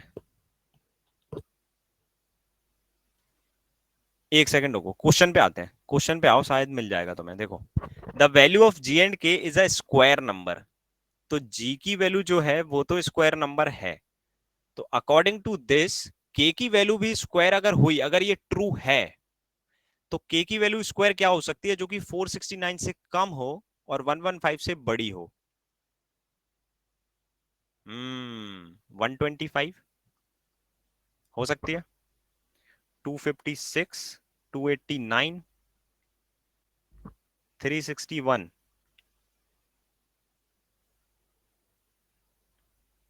400 और 21 का 441। 22 का तो नहीं हो सकता, ठीक है भाई। ये वैल्यू हो सकती है हमारी इधर पे 50 प्लस के की वैल्यू। मतलब के की वैल्यू ये हो सकती है, तो 50 प्लस के की वैल्यू अकॉर्डिंग टू दिस 175 हो सकती है। लेकिन यार इसमें बहुत ज्यादा टाइम लग जाएगा, और ये है भी या नहीं है ये भी देखना पड़ेगा। हम्म डिफरेंस ही निकालना पड़ेगा दोस्त, डिफरेंस ही मामला बैठेगा, ऐसे तो हम पागल हो जाएंगे। तो यहाँ पे 11 का डिफरेंस निकाला था, यहाँ पे कितने का डिफरेंस निकाला था? 31 का, यहाँ पे 69 का, और बाकी तो हमें डिफरेंस पता ही नहीं पड़ रहा है। तो अगर मैं यहाँ पे क्यूब का कुछ लगाऊं तो देखो, 64 + 5, 27 + 4 और 8 + 3। हाँ भाई क्यूब हो रहा है इधर पे, 2³ + 3, 3³ + 4, 4³ + 5। तो यहाँ पे 5³ + 6 आ जाएगा, और यहाँ पे 6³ मिल गया भाई। 5³ + 6 और यहाँ पे 6³ + 7, 3 4 5 6 7, यस। तो यहाँ पे आ जाएगा तुम्हारा 125, 125 और 6 131। ठीक है, 125 एंड 6 131। और यहाँ पे आ जाएगा तुम्हारा 216 और 7 यानी 223। यहाँ पे 223 आ जाएगा, ये हो गया मामला। तो 50 प्लस के की वैल्यू जो हो रही है वो हो रही है तुम्हारी 131, और वो 131 हम लोग यहाँ रख देंगे, है ना, चेक करने के लिए रख रहा हूँ अभी, क्योंकि ये भी 50 प्लस के है। तो ये वाली पूरी वैल्यू हमारी कितनी हो रही है? दिस इज 2 4 6, और इसमें 2 2 3 अगर मैं ऐड करता हूँ तो यहाँ पे आ जाएगा 9, यहाँ पे आ जाएगा 6 और यहाँ पे 4, करेक्ट है। तो बस हो गया मामला। तो के की वैल्यू निकालना है, 50 इसमें से हटा देंगे हम लोग पहले, तो माइनस कर देंगे यहाँ पे जाके 50। तो यहाँ पे ये वैल्यू हो गई थी हमारी 246, और 246 में से 50 जाएगा तो बचेगा अपने पास कितना? 196। तो 196 हो गई के की वैल्यू। तो भैया जी की वैल्यू होगी हमारे पास कितनी? जी की वैल्यू होगी हमारे पास 484, और के की वैल्यू होगी 196। चलो भाई, अब आ जाओ आगे। So the value of G and K is a square number, yes true, दोनों स्क्वायर नंबर है। If we take the square root of g and k and then add them, we will take the square of 6। अच्छा, अगर हम इन दोनों का square root ले लें तो ये तो हो जाता है हमारा 28 का, है ना, और ये हो जाता है हमारा कितना? 14 का। और अगर मैं इसका डिफरेंस ले लेता हूं, तो डिफरेंस तो नहीं, स्क्वायर ऑफ 6 तो नहीं बनेगा ये। 1 सेकेंड, 22 होता है ना ये, और ये होता है 14। तो 22 एंड 14 का अगर मैं डिफरेंस ले लेता हूं, if we take the square root of g n k, देन ऐड करना है, सॉरी ऐड करना है, तो ये 36 हो जाएगा। तो yes, this is also true. आगे, value of both the numbers is not divisible by 4। अब देखो, ये तो 4 से डिवाइड हो रहा है, ये भी हो रहा है, इसने बोला है नॉट डिविजिबल बाय, यानी कि दिस इज फॉल्स। तो ए और बी हमारे सही है, ठीक है। ऑल आर ट्रू नहीं, all are false except a नहीं, all are true except c, yes, this is the correct answer, option number c. बढ़िया है यार, मजा ही आ गया आज। ठीक है भाई, चलो। तो पाई चार्ट्स हो गए, नंबर सीरीज हो गई हमारी। पाई चार्ट्स में आपको आई थिंक आपको सारी चीजें समझ में आई होगी, मैंने बहुत ज्यादा डिटेल में बताई है। अब केसलेट को अपन केसलेट वाले सेगमेंट में ही लेंगे, ठीक है, क्योंकि ज्यादा टाइम भी हो चुका है, काफी ज्यादा टाइम हो चुका है। ओके, तो केसलेट को केसलेट वाले सेगमेंट में ले लेंगे अपन, तो उसमें अपना केसलेट हो जाएगा। तो हर दिन अब आएंगे और एक टॉपिक को पूरा सीखेंगे। यूट्यूब पर क्लास नहीं है आज, क्यों नहीं है? क्योंकि आज मैं दे रहा हूं जो भी झांसी के स्टूडेंट हैं उनको पार्टी, और साथ ही साथ में मेरे जो फ्रेंड्स वगैरह हैं उनको पार्टी। तो आज सुबह में प्रतीक और ये आए थे, प्रतीक और आदर्श दोनों लोग आए थे, तो इनको मैंने इनवाइट कर दिया है। तो ये लोग तो है ही हैं, और बाकी जो फ्रेंड्स हैं मेरे वो भी है, ठीक है। फाउंडेशन के साथ चल रहा है, आई नो। जनवरी से करना चाहिए था पर अब नहीं, तो कौन फाउंडेशन के साथ करो। हम क्यों नहीं, आप लोग आ जाओ, कोई दिक्कत नहीं है, आप लोग आ जाइए। झांसी से ही हूं ना मैं, जब झांसी लगाया तो झांसी से ही हूंगा ना यार। ग्रुप में अपडेट करते रहना बॉयज, मैं यूट्यूब पे लाइव आऊंगा उस समय, जिस समय अपन लोग वो केक में कट करेंगे। करीबन 3 केक तो हो चुके हैं कल से लेके अभी तक। ये लोग भी केक लेके आ गए थे सुबह, तो उन लोग के लिए धन्यवाद बहुत बहुत। मतलब वो लोग लेके आए हैं, लेकिन है तो वो आप ही की तरफ से ना, सारे लोगों की तरफ से। ओके। धीरज बहुत बढ़िया लगी आपकी वो लाइन, बहुत बढ़िया। बीटीएस भी तो होगा। अब बीटीएस यार देखो, बिहाइंड द सीन बोलते हैं ना बीटीएस। एक तो वो बीटीएस वो वाला भी है, वो फालतू का जो सिस्टम चलता है, बीटीएस है ना। तो बिहाइंड द सीन वाला तो फिर ऐसा है कि अब देखते हैं। ओके। बोर्ड पे क्लास पॉसिबल नहीं है, देखो मैंने बीच में की है, ऐसा नहीं है कि मैंने की नहीं है, पॉसिबल नहीं है वो, दिक्कत ये है। सर पेड वाला ग्रुप बता दीजिए। पेड वाला ग्रुप बताऊंगा। अब आज की क्लास में बहुत सारे लोग फ्री वाले भी बैठेंगे ना, तो इसलिए जब से आपकी जो नेक्स्ट क्लास होगी ना, उसमें आपको बताया जाएगा पेड के बारे में, परेशान मत हो। इसकी पीडीएफ आपको मिल जाएगी, तो आप लोग उसको देख लीजिएगा, ठीक है। Okay, so thank you so much guys, now we can see थी सितम कहानी खत्म। आई होप आपको सेशन अच्छा लगा होगा।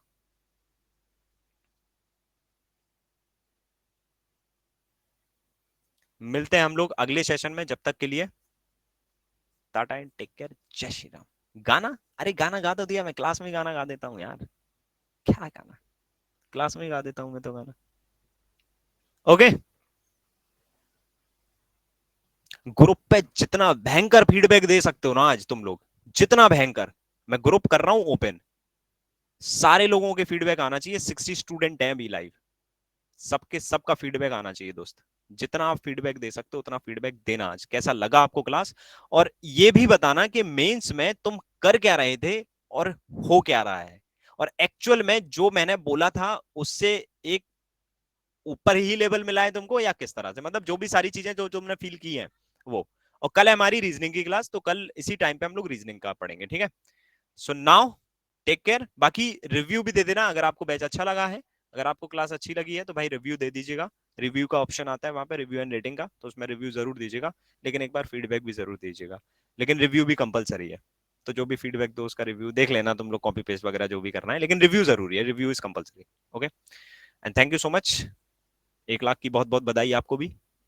हालांकि पेड वाले स्टूडेंट को मैंने अभी तक बोला नहीं था, यूट्यूब पे ही आके बोला था। खैर यूट्यूब वाले ही तो हैं वो यार। टेक केयर, धन्यवाद गाइस।